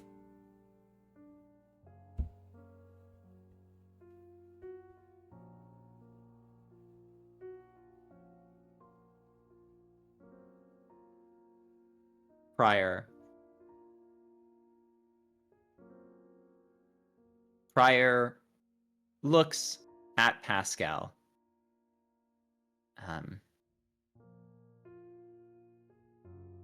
In the palm of his hand. And there is a relief that washes over him. It's not that Ange is in his control or anything. But she and him are on the same page, and that feeling of being lost, that slight feeling of powerlessness, that need to feel like he has a weight in this situation, disintegrates from within him.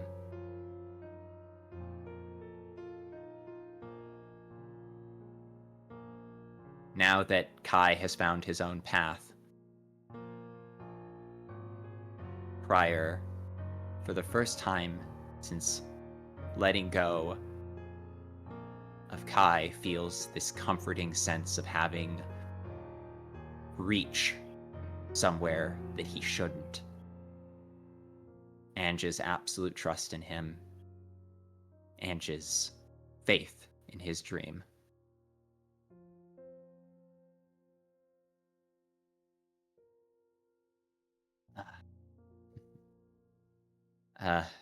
Forgive me.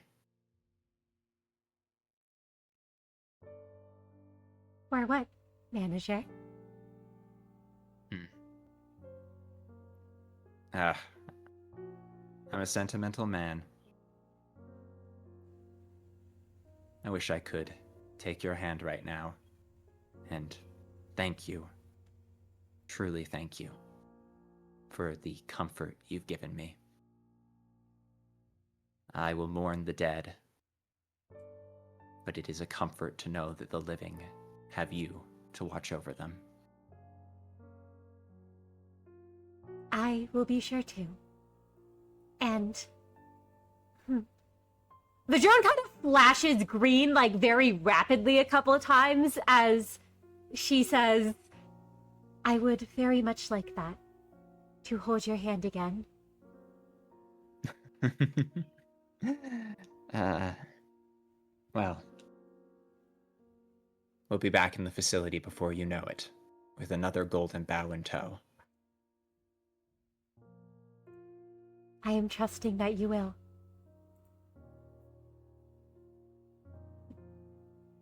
Do not die out there, manager. Yeah.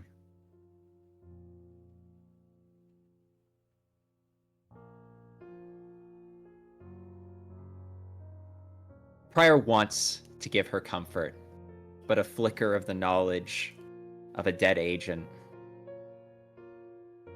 turns his smile from that little tiny flicker at the side of his mouth that he only ever lets himself have on a rare occasion into a firm, hard line. I'm sorry, Ange, that I cannot make promises that are impossible to keep. I promised you the sun, and no matter what happens to me, I will try to get you that. Everything else is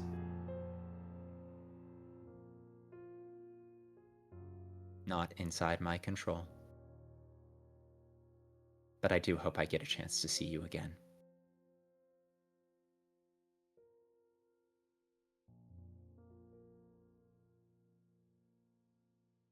There is a very long silence. A change once more in the drone's color for but a moment, before she says, I see. I hold you to that promise then, and trust you will fulfill it.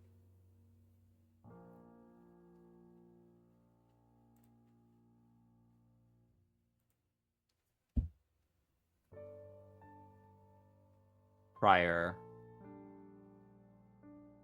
gently gives Pascal a little lift so that Pascal starts hovering in the air again. And folding his hands behind his back, he straightens his tie, adjusts the crown of thorns on his head.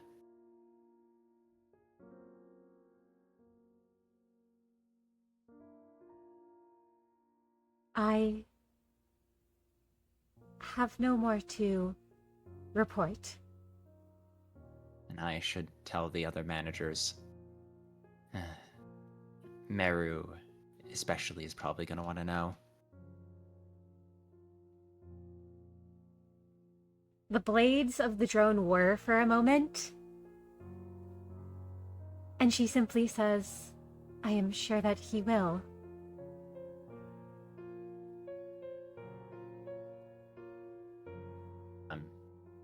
I will make sure the other managers know, as I'm sure your concern for all of our safety is...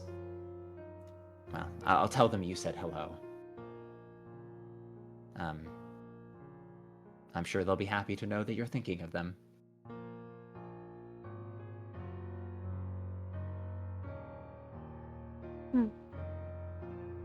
I am sure. There was the slightest hesitation you could hear in the voice before once again she returned to that resolved, composed tone of hers.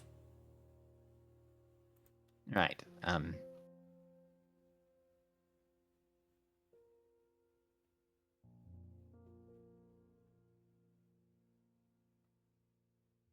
Until I can see your smiling face again, Lady Ange, I bid you a good day and a good eve. A good eve to you, Manager Pryor. Be well. And I'll be my best.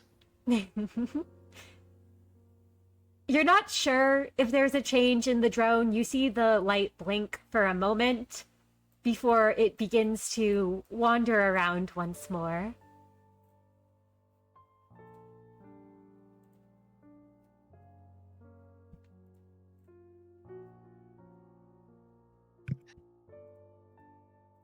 Prior watches it go for a moment, and that little smile at the edge of his hard line dips into a proper frown as his eyes squeeze shut and he rubs them for a moment, letting the grief and the anger and the hunger for vengeance consume him for a moment. And the loneliness of missing Ange.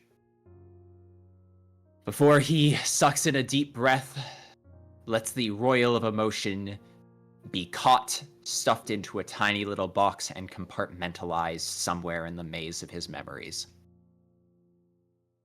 And then he goes, holy shit.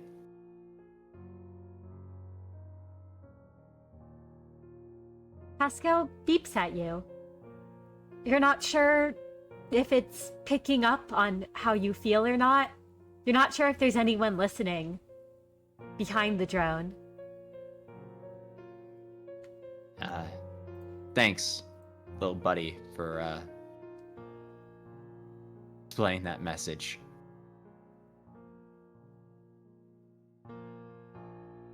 It beeps at you. Ange really is one of the few people I can trust absolutely. I know she has my best interest in mind, but no, she has everyone's best interest in mind.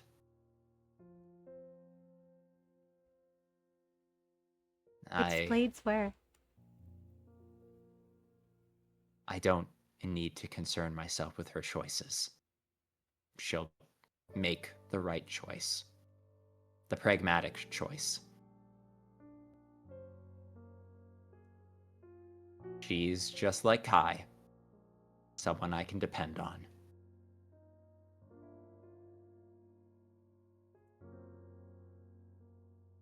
And on that thought, Prior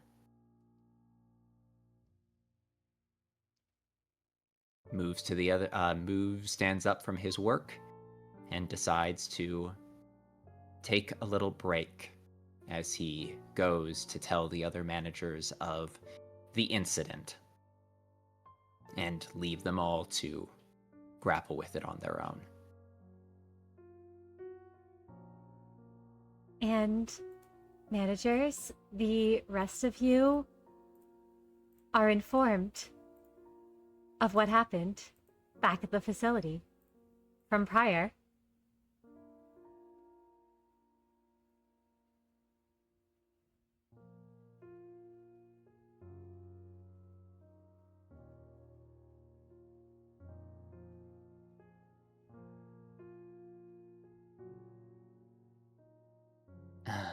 Anyway, that's everything she told me. Sort of cutting to the end of Prior giving like the brief retrospective. Freak accident, a golden bough went missing. And at least that's Ange's suspicion, and it triggered a deterrence malfunction, which led to a breach. Poor agent was probably just heading back to their dorm after their shift and decided to take the long way around, got caught out in the hallway, made the mistake of looking at the abnormality, and from that point on, there was nothing anyone could do.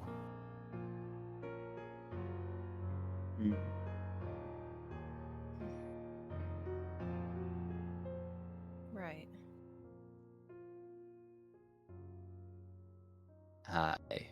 That's all that happened? Well, me and Ange had a brief conversation. She says hello to you all. I'm sure she did. Yeah, she seems awful fond of everyone who isn't named Prior. Oh, come on, she's not that bad. She means well. Right. Sorry. I do not hold Merru's reservations. However, we have not been on the best terms recently. I mean, you did compare her to an RV. I don't think that actually is what's upsetting her now, funnily enough. I know Ange can seem to struggle, but I trust in her. She's subscribed to the vision I have of the future, and she shares it in her own way. She is a valuable ally who is keeping the facility safe, and all of us safe as well. Well, I mean, if you trust her, I'm not gonna say anything. Like I don't distrust her. I just, it clearly seems like she has favorites. Merru is currently basically, if he could be, he would be staring a hole through Pryor's head right now. Pryor turns to Merru and says, I know the two of you didn't have the best start, but... Or the best anything.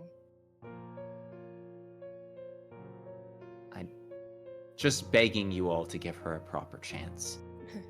I think for now, us doing what we're doing is enough, I think. More than that, actually, but what do I know? Yeah. Well, I'm glad that she's doing fine and that the facility is still running as best it can, even if the accident happened. At least it's not anything worse than that. We can be thankful for that, at least. The loss of life is a tragedy, but considering what our rates were before, it's a freak accident, and us getting the Golden Bough will mean it won't ever repeat again, assuming we can get enough of them. Yeah. Well, I'm leaving. Goodbye. Meru will walk away. That was loud. He is upset. Do you think that's what it is? Yeah, more likely than not. I'd look, I don't know about y'all's relationship or his relationship with Ange, to be honest. Seems he has a personal thing going on, so I'm not good at talking to him, so if I mean, probably I don't know exactly what's going on, but me and her are friends. I'll go figure out. Yeah. Yeah. Yeah. All right. I am going to. I'm going to take a look at Pascal. I feel like there's been a lot of modifications made to Pascal that I'm not fully aware of, and I need to figure you out, little drone. Pascal beeps happily. Does Pryor mention anything about Pascal's behavior? To Miix, I should ask. Pryor will say, he's gotten really good at doing those flips. Well, I'm not. I know I say holy shit a lot, but recently it's been holy shit. Well, I just am trying to make sure that the robot drone is a drone and nothing else. Right. I'm sure Yuna wouldn't. Well, actually, I wish you the best of luck on your search. Yeah. I'm gonna be shutting him down for a little bit while I pick him apart, so. Pascal beeps and flies up into the air at that. I'm gonna turn you back on, it'll be fine. Also, I'm your owner, so come down here. Would you like to roll a persuasion check? Yeah. Miix has the tablet. Pascal cannot escape. This is inevitable. It's just how willing Pascal is to do it. Sure, is it persuasion and... Sorry, what was Pryor gonna say? It would be a Pryor casually exits the scene while this is happening as he walks off the edge of the RV. Or not the edge of the RV, walks off to the edge of the RV.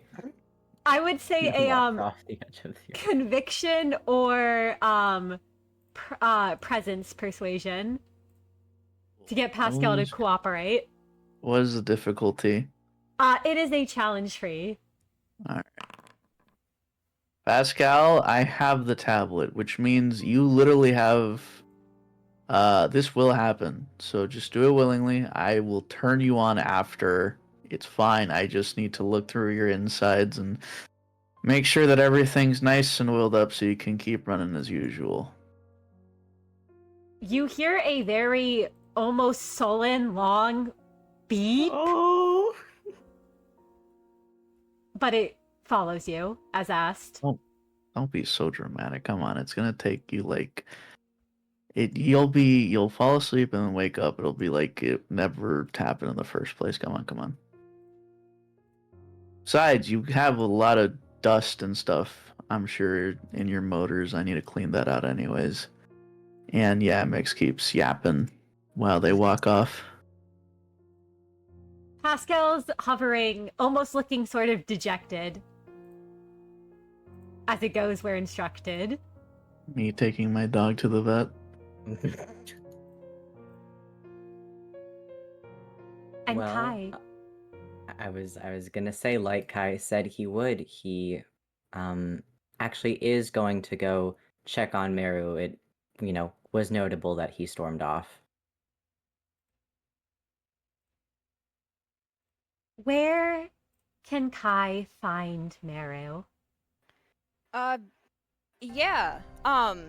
So after Meru abruptly left, he decided to,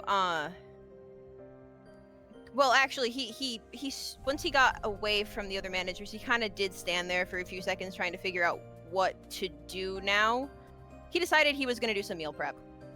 Keep himself useful, keep himself distracted, especially because he knows it'll be important considering how busy they'll be with their mission soon. And he didn't want to have to scramble to have to make anything when they had to quickly move to get to the facility. And he's trying to do some meal prep, but there's just so many things to worry about. I mean, there's that weird person who's been apparently watching them that he has not seen once on their whole journey so far, that's been stressing him out, and who knows if they'll have the managers in their best interest the whole time. He doesn't know. And then after being informed about what Ange said and what happened in the facility, his anxiety has only heightened tenfold. Like he does not know what to do. Because he knows Ange is not thinking of it's not thinking of anyone but Prior. She hates him. She wants him dead. He knows it. She made that very clear in their conversation. Prior's too blind, I guess, to realize it, and Miix seemed cautious, but ultimately didn't really care. But Merru knows, even if nobody else does. But there's just so much to worry about, that he does not know how to handle right now. On top of the fact that he is admittedly exhausted. But it's nothing he can do about that. It's not like he'd be able to sleep much anyway. So he is chopping up some vegetables. That's what he's doing, very meticulously in the kitchen.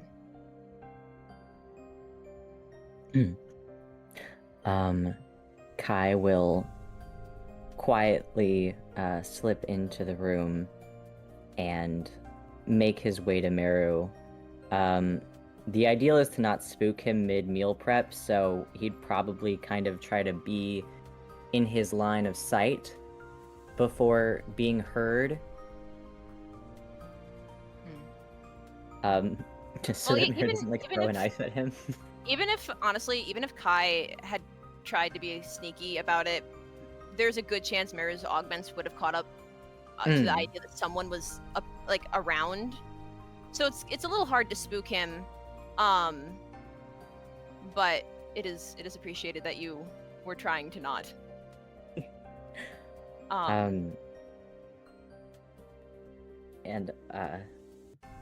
If Merru, I mean, I know Merru notices Kai, but if Merru acknowledges Kai, Kai will briefly see Merru glance over just to show that he sees Kai in the room, but Merru goes back to doing what he's doing without a word.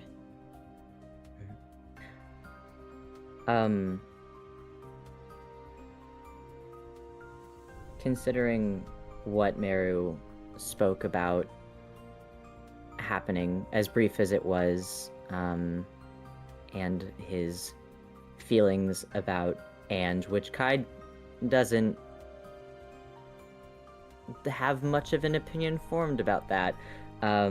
It just seems like he has a lot on his plate, and he will make his way over, trying to stay out of Meru's way, and he'll say, "Hey, Merru, it's been a bit since we've, really talked. You've always been a listening ear for me. It seems like a lot has happened with you recently. How are you doing?"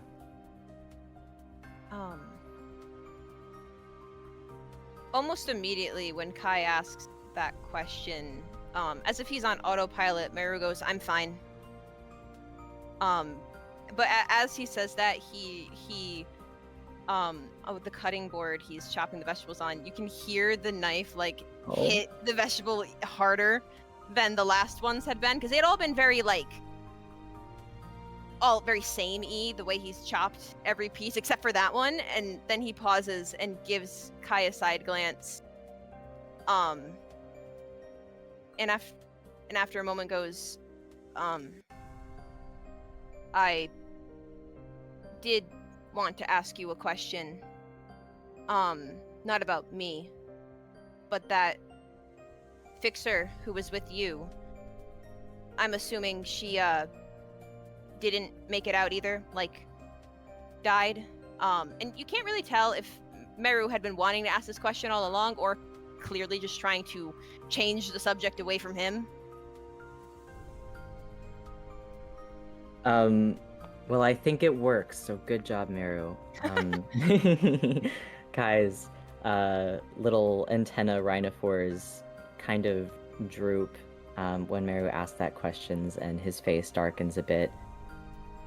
"Oh, yeah, the fixer that I was with, Cassius. I mean, you remember, you met her. She, unfortunately died protecting me, when a fixer that I was putting down, exploded." Exploded? Yeah, Like a bomb? Yeah, like a bomb. I Wow. didn't dodge in time, and she pushed me out of the way, and I told her before that I was gonna keep her safe, and I let her down. I said I'd protect her, and she still died, even though you should have seen it. She was an incredibly capable fighter. I mean, To be honest, I thought she was annoying, but if you liked her, then oh, I mean, it's not out of the ordinary for me, so don't mind me. I thought most people were annoying. I'm sorry that happened to you. but Sorry. it's I've dealt with loss before, but a lot of people, both of our rooms had a lot of losses. What was your experience like? I assume no one exploded. They could have, and I wouldn't have remembered, but probably not. I mean, I said what happened, and Merru's brow furrows, and he doesn't want to talk more about it, but also he figures that if Kai wants Merru to open up to him a little bit, this is probably the best thing for him to talk about, as long as he is able to keep his own cool about it. And so then he'll sigh and go, "But I mean, if you really want to know what it was like for me, I tried, Kai. It was supposed to be easy. I was the best person to take everyone's coins. Because I don't need that fixer upgrade thing that the coins would help you get, since we aren't fixers. And I got the coins. Like, I did it. I got everyone's coins. I told them, give me the coins, and they gave me the coins. And I was gonna do it. And then I turned around, and someone tried to attack me for... I don't know why. Because they're stupid, I guess. And I tried to stop that fighting too. Like I said, I tried to stop it, but it didn't work. It simply didn't work, and that's why I had to do what I had to do, you know? You understand what I mean? Yeah, no, I don't. I trust me, I don't think for a moment that you did anything wrong, Merru. I trust your judgment implicitly. I'm sorry that happened. Everyone in your room still attacked, even though you were trying to solve the puzzle through peaceful means. And Kai kind of thinks to himself, and he's like, so Cass really was right. I guess Prior doesn't always have all the pieces.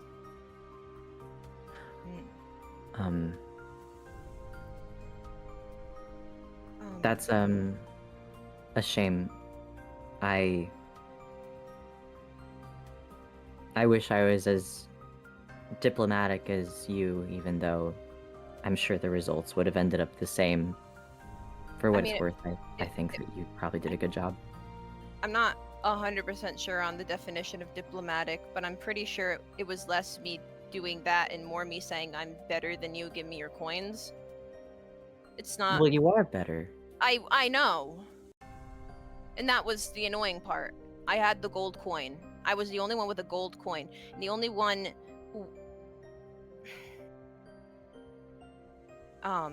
And Merru, at some point, he looks over at Kai. But when he looks at Kai, all of a sudden, all he can see is Steph's cold, dead eyes staring wide at him after Merru did the mercy kill. And that the words are of that you really are just like he said, that Merru does not understand, replays in his head. And he briefly has flashes of some other memories from before as well, but it eventually goes back to Steph before Merru blinks a few times and sees Kai again. And he'll sharply turn away and more rapidly grab a different vegetable and start cutting that up.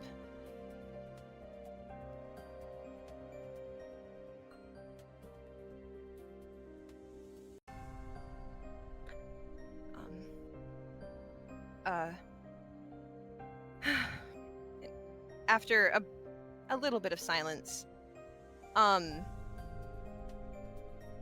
he can feel his own heart racing, and he knows whatever is going on with him is not good. And so, I mean, they're already talking, so he wonders if maybe he should just tell Kai everything.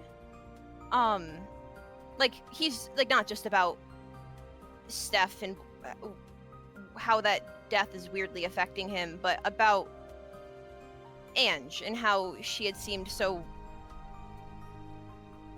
unopposed to having Merru be killed if something happened to Prior. And just about how scared he is of anything happening to himself or honestly to the other managers. And I mean, Kai always said that Merru could talk to him about anything, so you know, maybe if he can gauge Kai's thoughts here, then maybe he can rely on him about this thing that he thought he had to deal with himself. Merru will put down the knife, and then he's not looking at Kai yet. He's still staring down at the cutting board, but he'll ask, Kai, have you ever thought about how this, you know, everything we've been dealing with might just be our lives for the next, what, months, maybe years if things go wrong enough. And if we'll even get the boughs we need, or I don't know. I've accepted really that we have to do this for the sake of our survival, but I guess I can't help but think, you know, about that.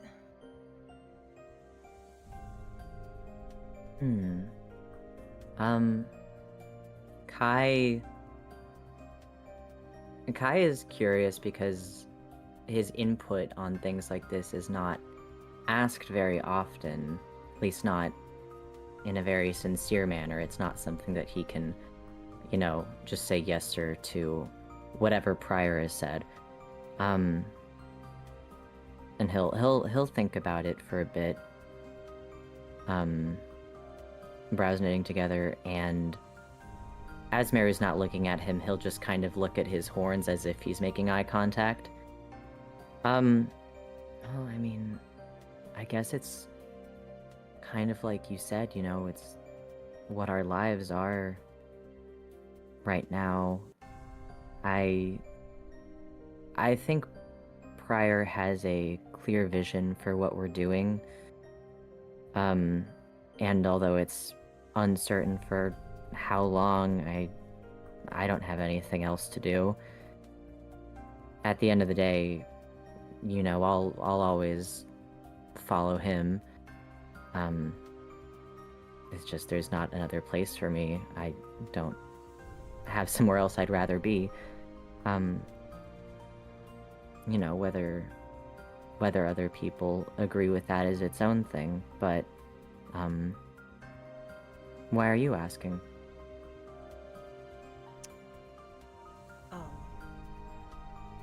In Merru's head, all he is thinking is, because he's not sure why he let himself get hopeful for a moment. Of course Kai would say that. Of course Kai would follow Prior still and not really question things all too much. Of course he hadn't really changed about that much as Merru had maybe sort of hoped just a little bit. And he'll sigh just a little bit because there's no point in talking to Kai about Ange, is there? Prior trusts in Ange way too much, and Kai will choose Prior's judgment over anyone else's because he said it best. Kai will probably judge Prior's judgment over even Merru's, despite their friendship. And for some reason, that thought really kind of eats at him a bit, and he can't do this right now. So, instead of answering Kai's question, Merru will finally look back at Kai, and I would say it's Kai knows Merru enough to know that there's something wrong in his look. He's probably not sure though if Merru seems angry or if he seems genuinely upset, but there's something in his expression that is not happy. But it will disappear after he lets out a deep breath, and he just goes, I see. Well, Kai, I want to be alone. Leave me alone. And then there's a small pause before he turns away, grabs the knife again to go back to his work, and goes, please, leave me alone.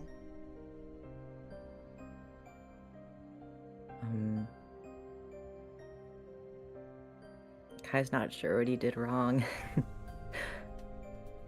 But he knows that he did do something wrong. And he kind of opens and closes his mouth a couple of times, wondering whether to ask Merru what it is, but he knows from past experience that that usually just makes people more upset.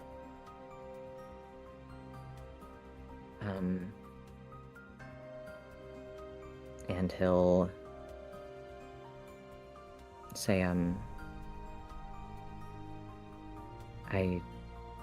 sorry.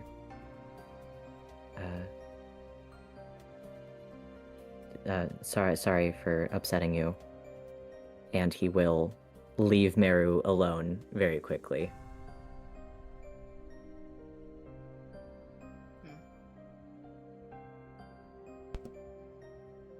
Merru will force himself to not respond.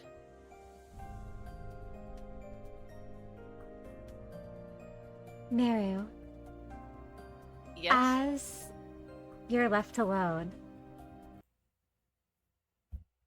you hear a sudden, or rather not hear, I imagine, it's more you feel a sudden buzz of that device, the Oh. communication device you were given by the EuroDVA. Oh. Okay. That's interesting. That will surprise Merru. He kind of forgot he had it for a little bit. But he'll pick it up. He's not sure what's going on here. As you pick it up, you hear a voice on the other end who says, "Are you alone right now?"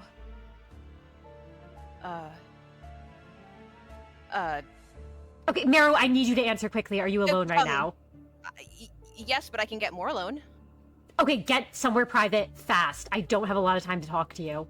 Okay. Well, Merru will quickly hurry to the bathroom. All right, listen, don't tell anyone. You're the most receptive, so I want you to know this, and I'm scared if I tell boss, they'll just yell at me again. Okay. Ange is acting weird. Cold. I don't trust her. The second Prior left, it's like she did a 180, so... I had installed before leaving a safeguard on Pascal for when she calls. Watch for a change in color, the red when she speaks. I shouldn't say much more, especially since I don't know how long I can keep a private connection from her for, but that's all. And there's a Wait. click. Wait, you... And a disconnect as you go to try to ask what you were about to say, Merru. Well, Merru will stare at the device, and it takes him a couple, maybe like a solid minute for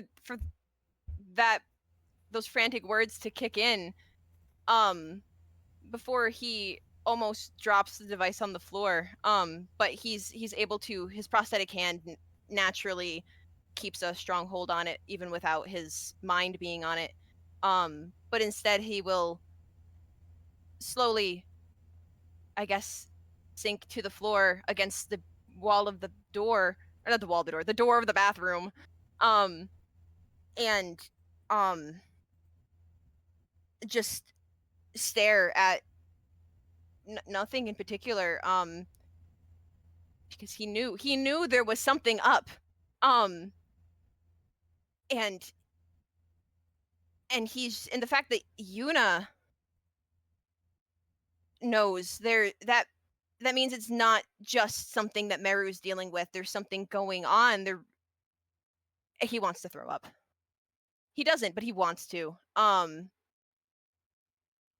And he, I guess, just for a while, he just sits there. I mean, it's not out of the ordinary for him to be sitting in the bathroom for a long time. That's his own designated room at this point.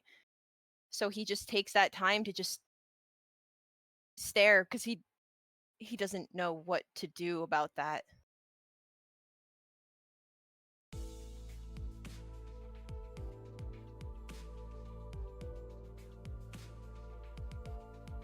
And Merru, as you're left alone with your thoughts, is there anything else he thinks after that conversation with Kai that sudden call from Yuna. He's just very scared that he's going to die very soon, to be honest.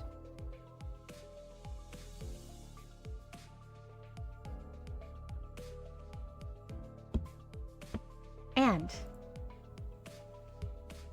as you're holed up in the bathroom, Miix, Oh, you were working on Pascal, right? yes.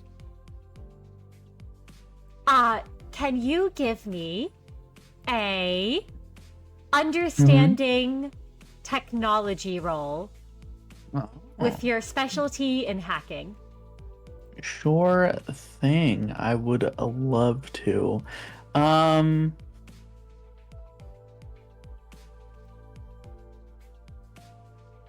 Technology and what did you say? A understanding technology, and you can use your specialty in hacking. Gotcha. And what is the difficulty here? It is a scaling difficulty, so you need at least a challenge 4 to start getting information, and then the higher you get, the more information you'll receive. Gotcha. Then I will do so. You know what? Because we haven't, let's see. Could I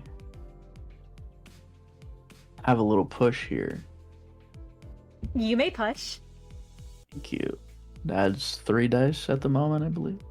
2 dice. Or 2 Yeah, dice. Mary's 2 the one dice. who gets Thank 3 you. dice. Thank you. Thank you. I just forgot. Alrighty. Very nice. 5 successes. Challenge 4. What do I want to reroll? That is up to you if you would like to reroll or not. Well, you see, Mr. DM, it's up to you. Look down your mix. No, I will. I will go ahead and reroll. And get a little more successes. You've got me a little paranoid here. I don't know what I'm gonna find. 7 successes. Challenge 4. So with 7 successes, first of all, I'll let you know, as soon as you booted Pascal back up again, Pascal immediately started doing flips and tricks. Pascal immediately resumed those. And sort of beeped at you. But in addition to that, what you actually found is you were able to find that there is a secure line of connection in Pascal that you imagine would be very difficult for anyone to hack into or access. Basically a secure communication line that people would first have to know the existence of before they could even try to break into it. Going back to the branch, it also does seem like it can be severed in the case of an emergency or if Pascal ended up in the wrong person's hands. You also find that Pascal has a little bit of an upgrade to their flash, that little blinding flash of theirs. Which basically means that Pascal now has a DC 5 instead of a DC 4 when using Flash. And the other thing you find out about Pascal is you don't see anything else, as far as you're aware, that would clue you into anything that's been tampered with for Pascal. Which is why with a 7, I will give you that Miix. You have a understanding of technology. You've also met and worked with a sentient AI in the form of Ange. Pascal is not that. And it's very clear that Pascal is not that, but you can definitely tell that there are behaviors Pascal is exhibiting that are out of the ordinary for most drones of this kind you imagine to be showing. And that is what you learn. There's the secure communication line. there is the fact that Pascal seems to be learning from its surroundings, and there is the little upgraded flash that it has. Gotcha. Interesting. I imagine Miix would not remove any of those. I should double check just in No. case, but No. Although Miix is a little annoyed because this is stuff that they should have probably been told in the first place. But you know, that's a conversation that Miix can have with Yuna. For now, at the very least, Pascal, Miix did some maintenance, cleaned out any dust, anything else, those small bits and bobs that were caught up in the motors and all that. Yeah, Miix puts Pascal back together, boots it up, and then leans back. This is part of a slightly annoying trend of Yuna doing stuff but not really telling Miix. Same thing with the art, or stuff, but oh well. But yeah. All right, cool. I will keep that note. absolutely. And managers, for the rest of you, I imagine Merru's still holed up in the bathroom. Is there anything that the rest of you do? At this point, I imagine it's getting rather late. You all know tomorrow you're going to be having to set off in search of that Golden Bough at last and headed to the facility. So is there anything any of you do at night? Any final thoughts any of you have? Oh boy.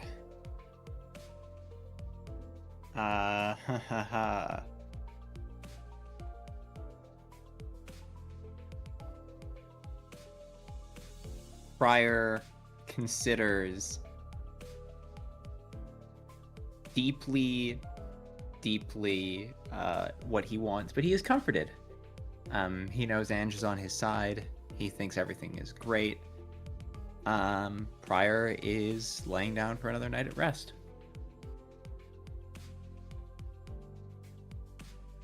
Absolutely. Prior, you lay down to rest. Kai, Miix, is there anything either of you have to say or to do?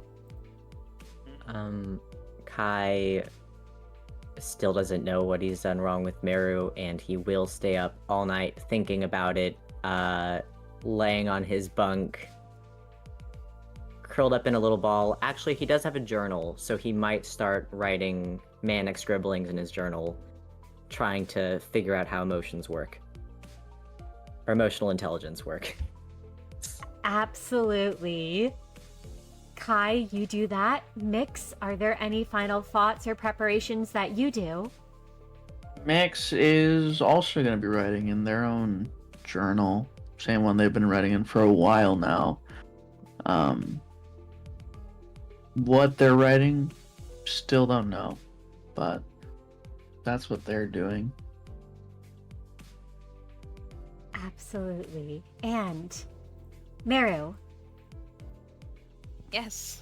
do you end up coming out of the bathroom? And if so, is there anything that you do?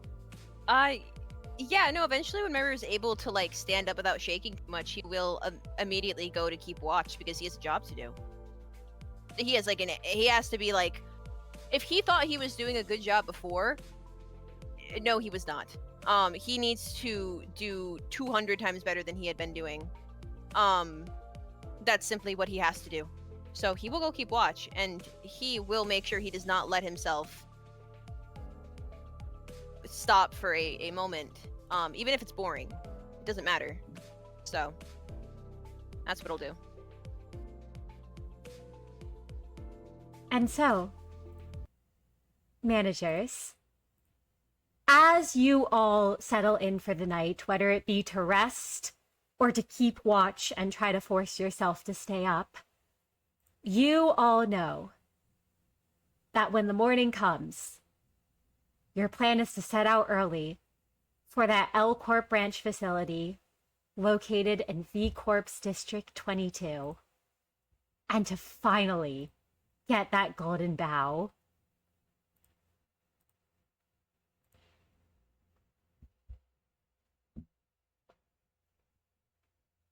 And so, the next morning comes, and you all gather and have a moment to speak with one another.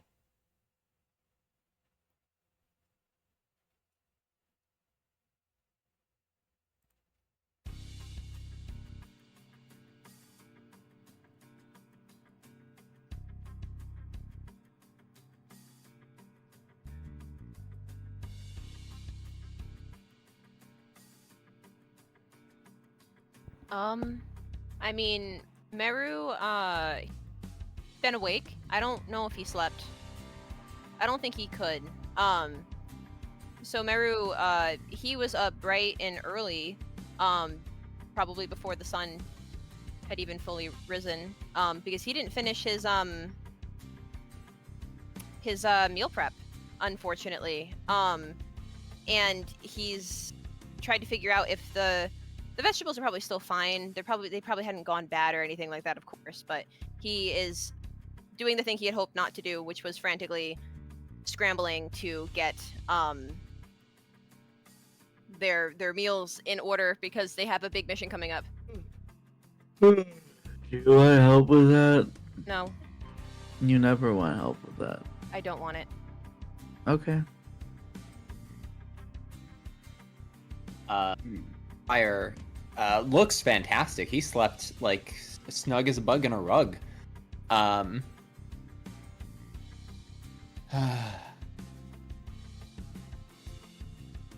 Well, everyone, we've made it to the last hopeful leg of our journey to the facility. Merru, any signs of any unwanted watchers last Nope. night? Nothing.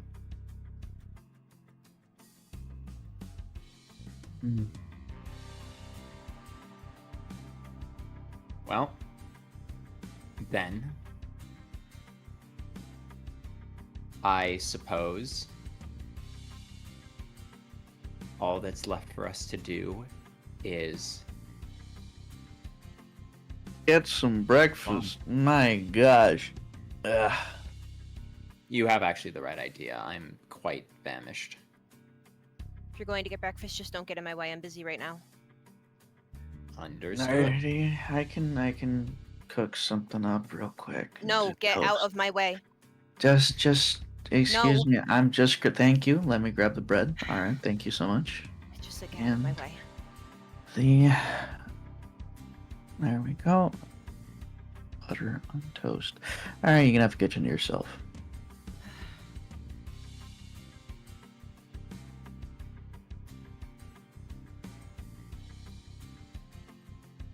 And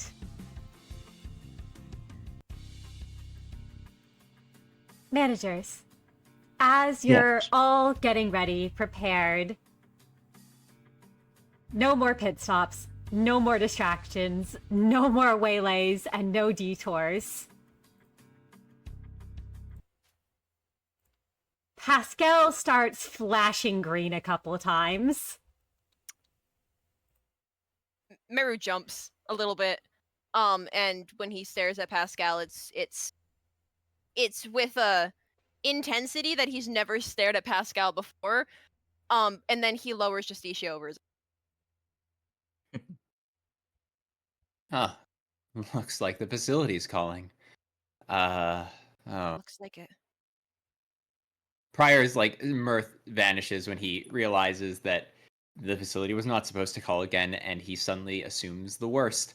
He says, "We're all gathered."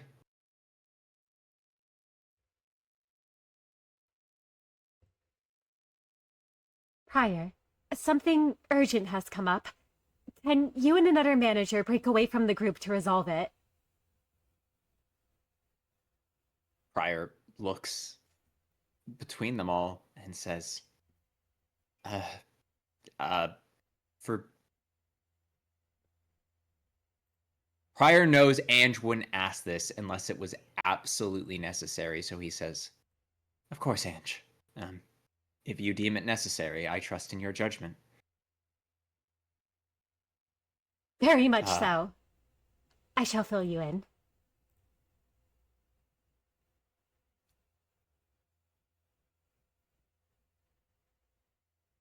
And Prior manager. looks between the other managers. Yeah, Prior looks between the other managers, catches their eyes, and turns back to listen to Ange. TRP stays with me. And managers, this is where we'll end the session, as next time when we begin, we won't be starting the next official canto, but instead we'll be having a bit of a detour tale. So, just so everyone knows, Miix and Kai, the players, are going to be going on vacation to go see each other for the next 2 weeks. And we didn't want to halt the TTRPG for a whole month. So we'll be having a little thing called a detour tale. What these will be is when players are busy for an extended period of time, we'll have some side stories with the players who are around. And so the next 2 weeks, we'll be following Prior and Merru, who have been asked to deal with issues that the supply run operated by a certain big brother has been dealing with, while Miix and Kai go to scout out the facility. And we have a little thumbnail here for you all to see, little teaser You do. for the detour tale. Yippee. Wahoo! It's perfection. Merru, artist that you are. But thank you Art all for coming out tonight. It meant a lot to all of us. Thank you so much for being here. I am very excited for what's in store, and I hope all of you are also.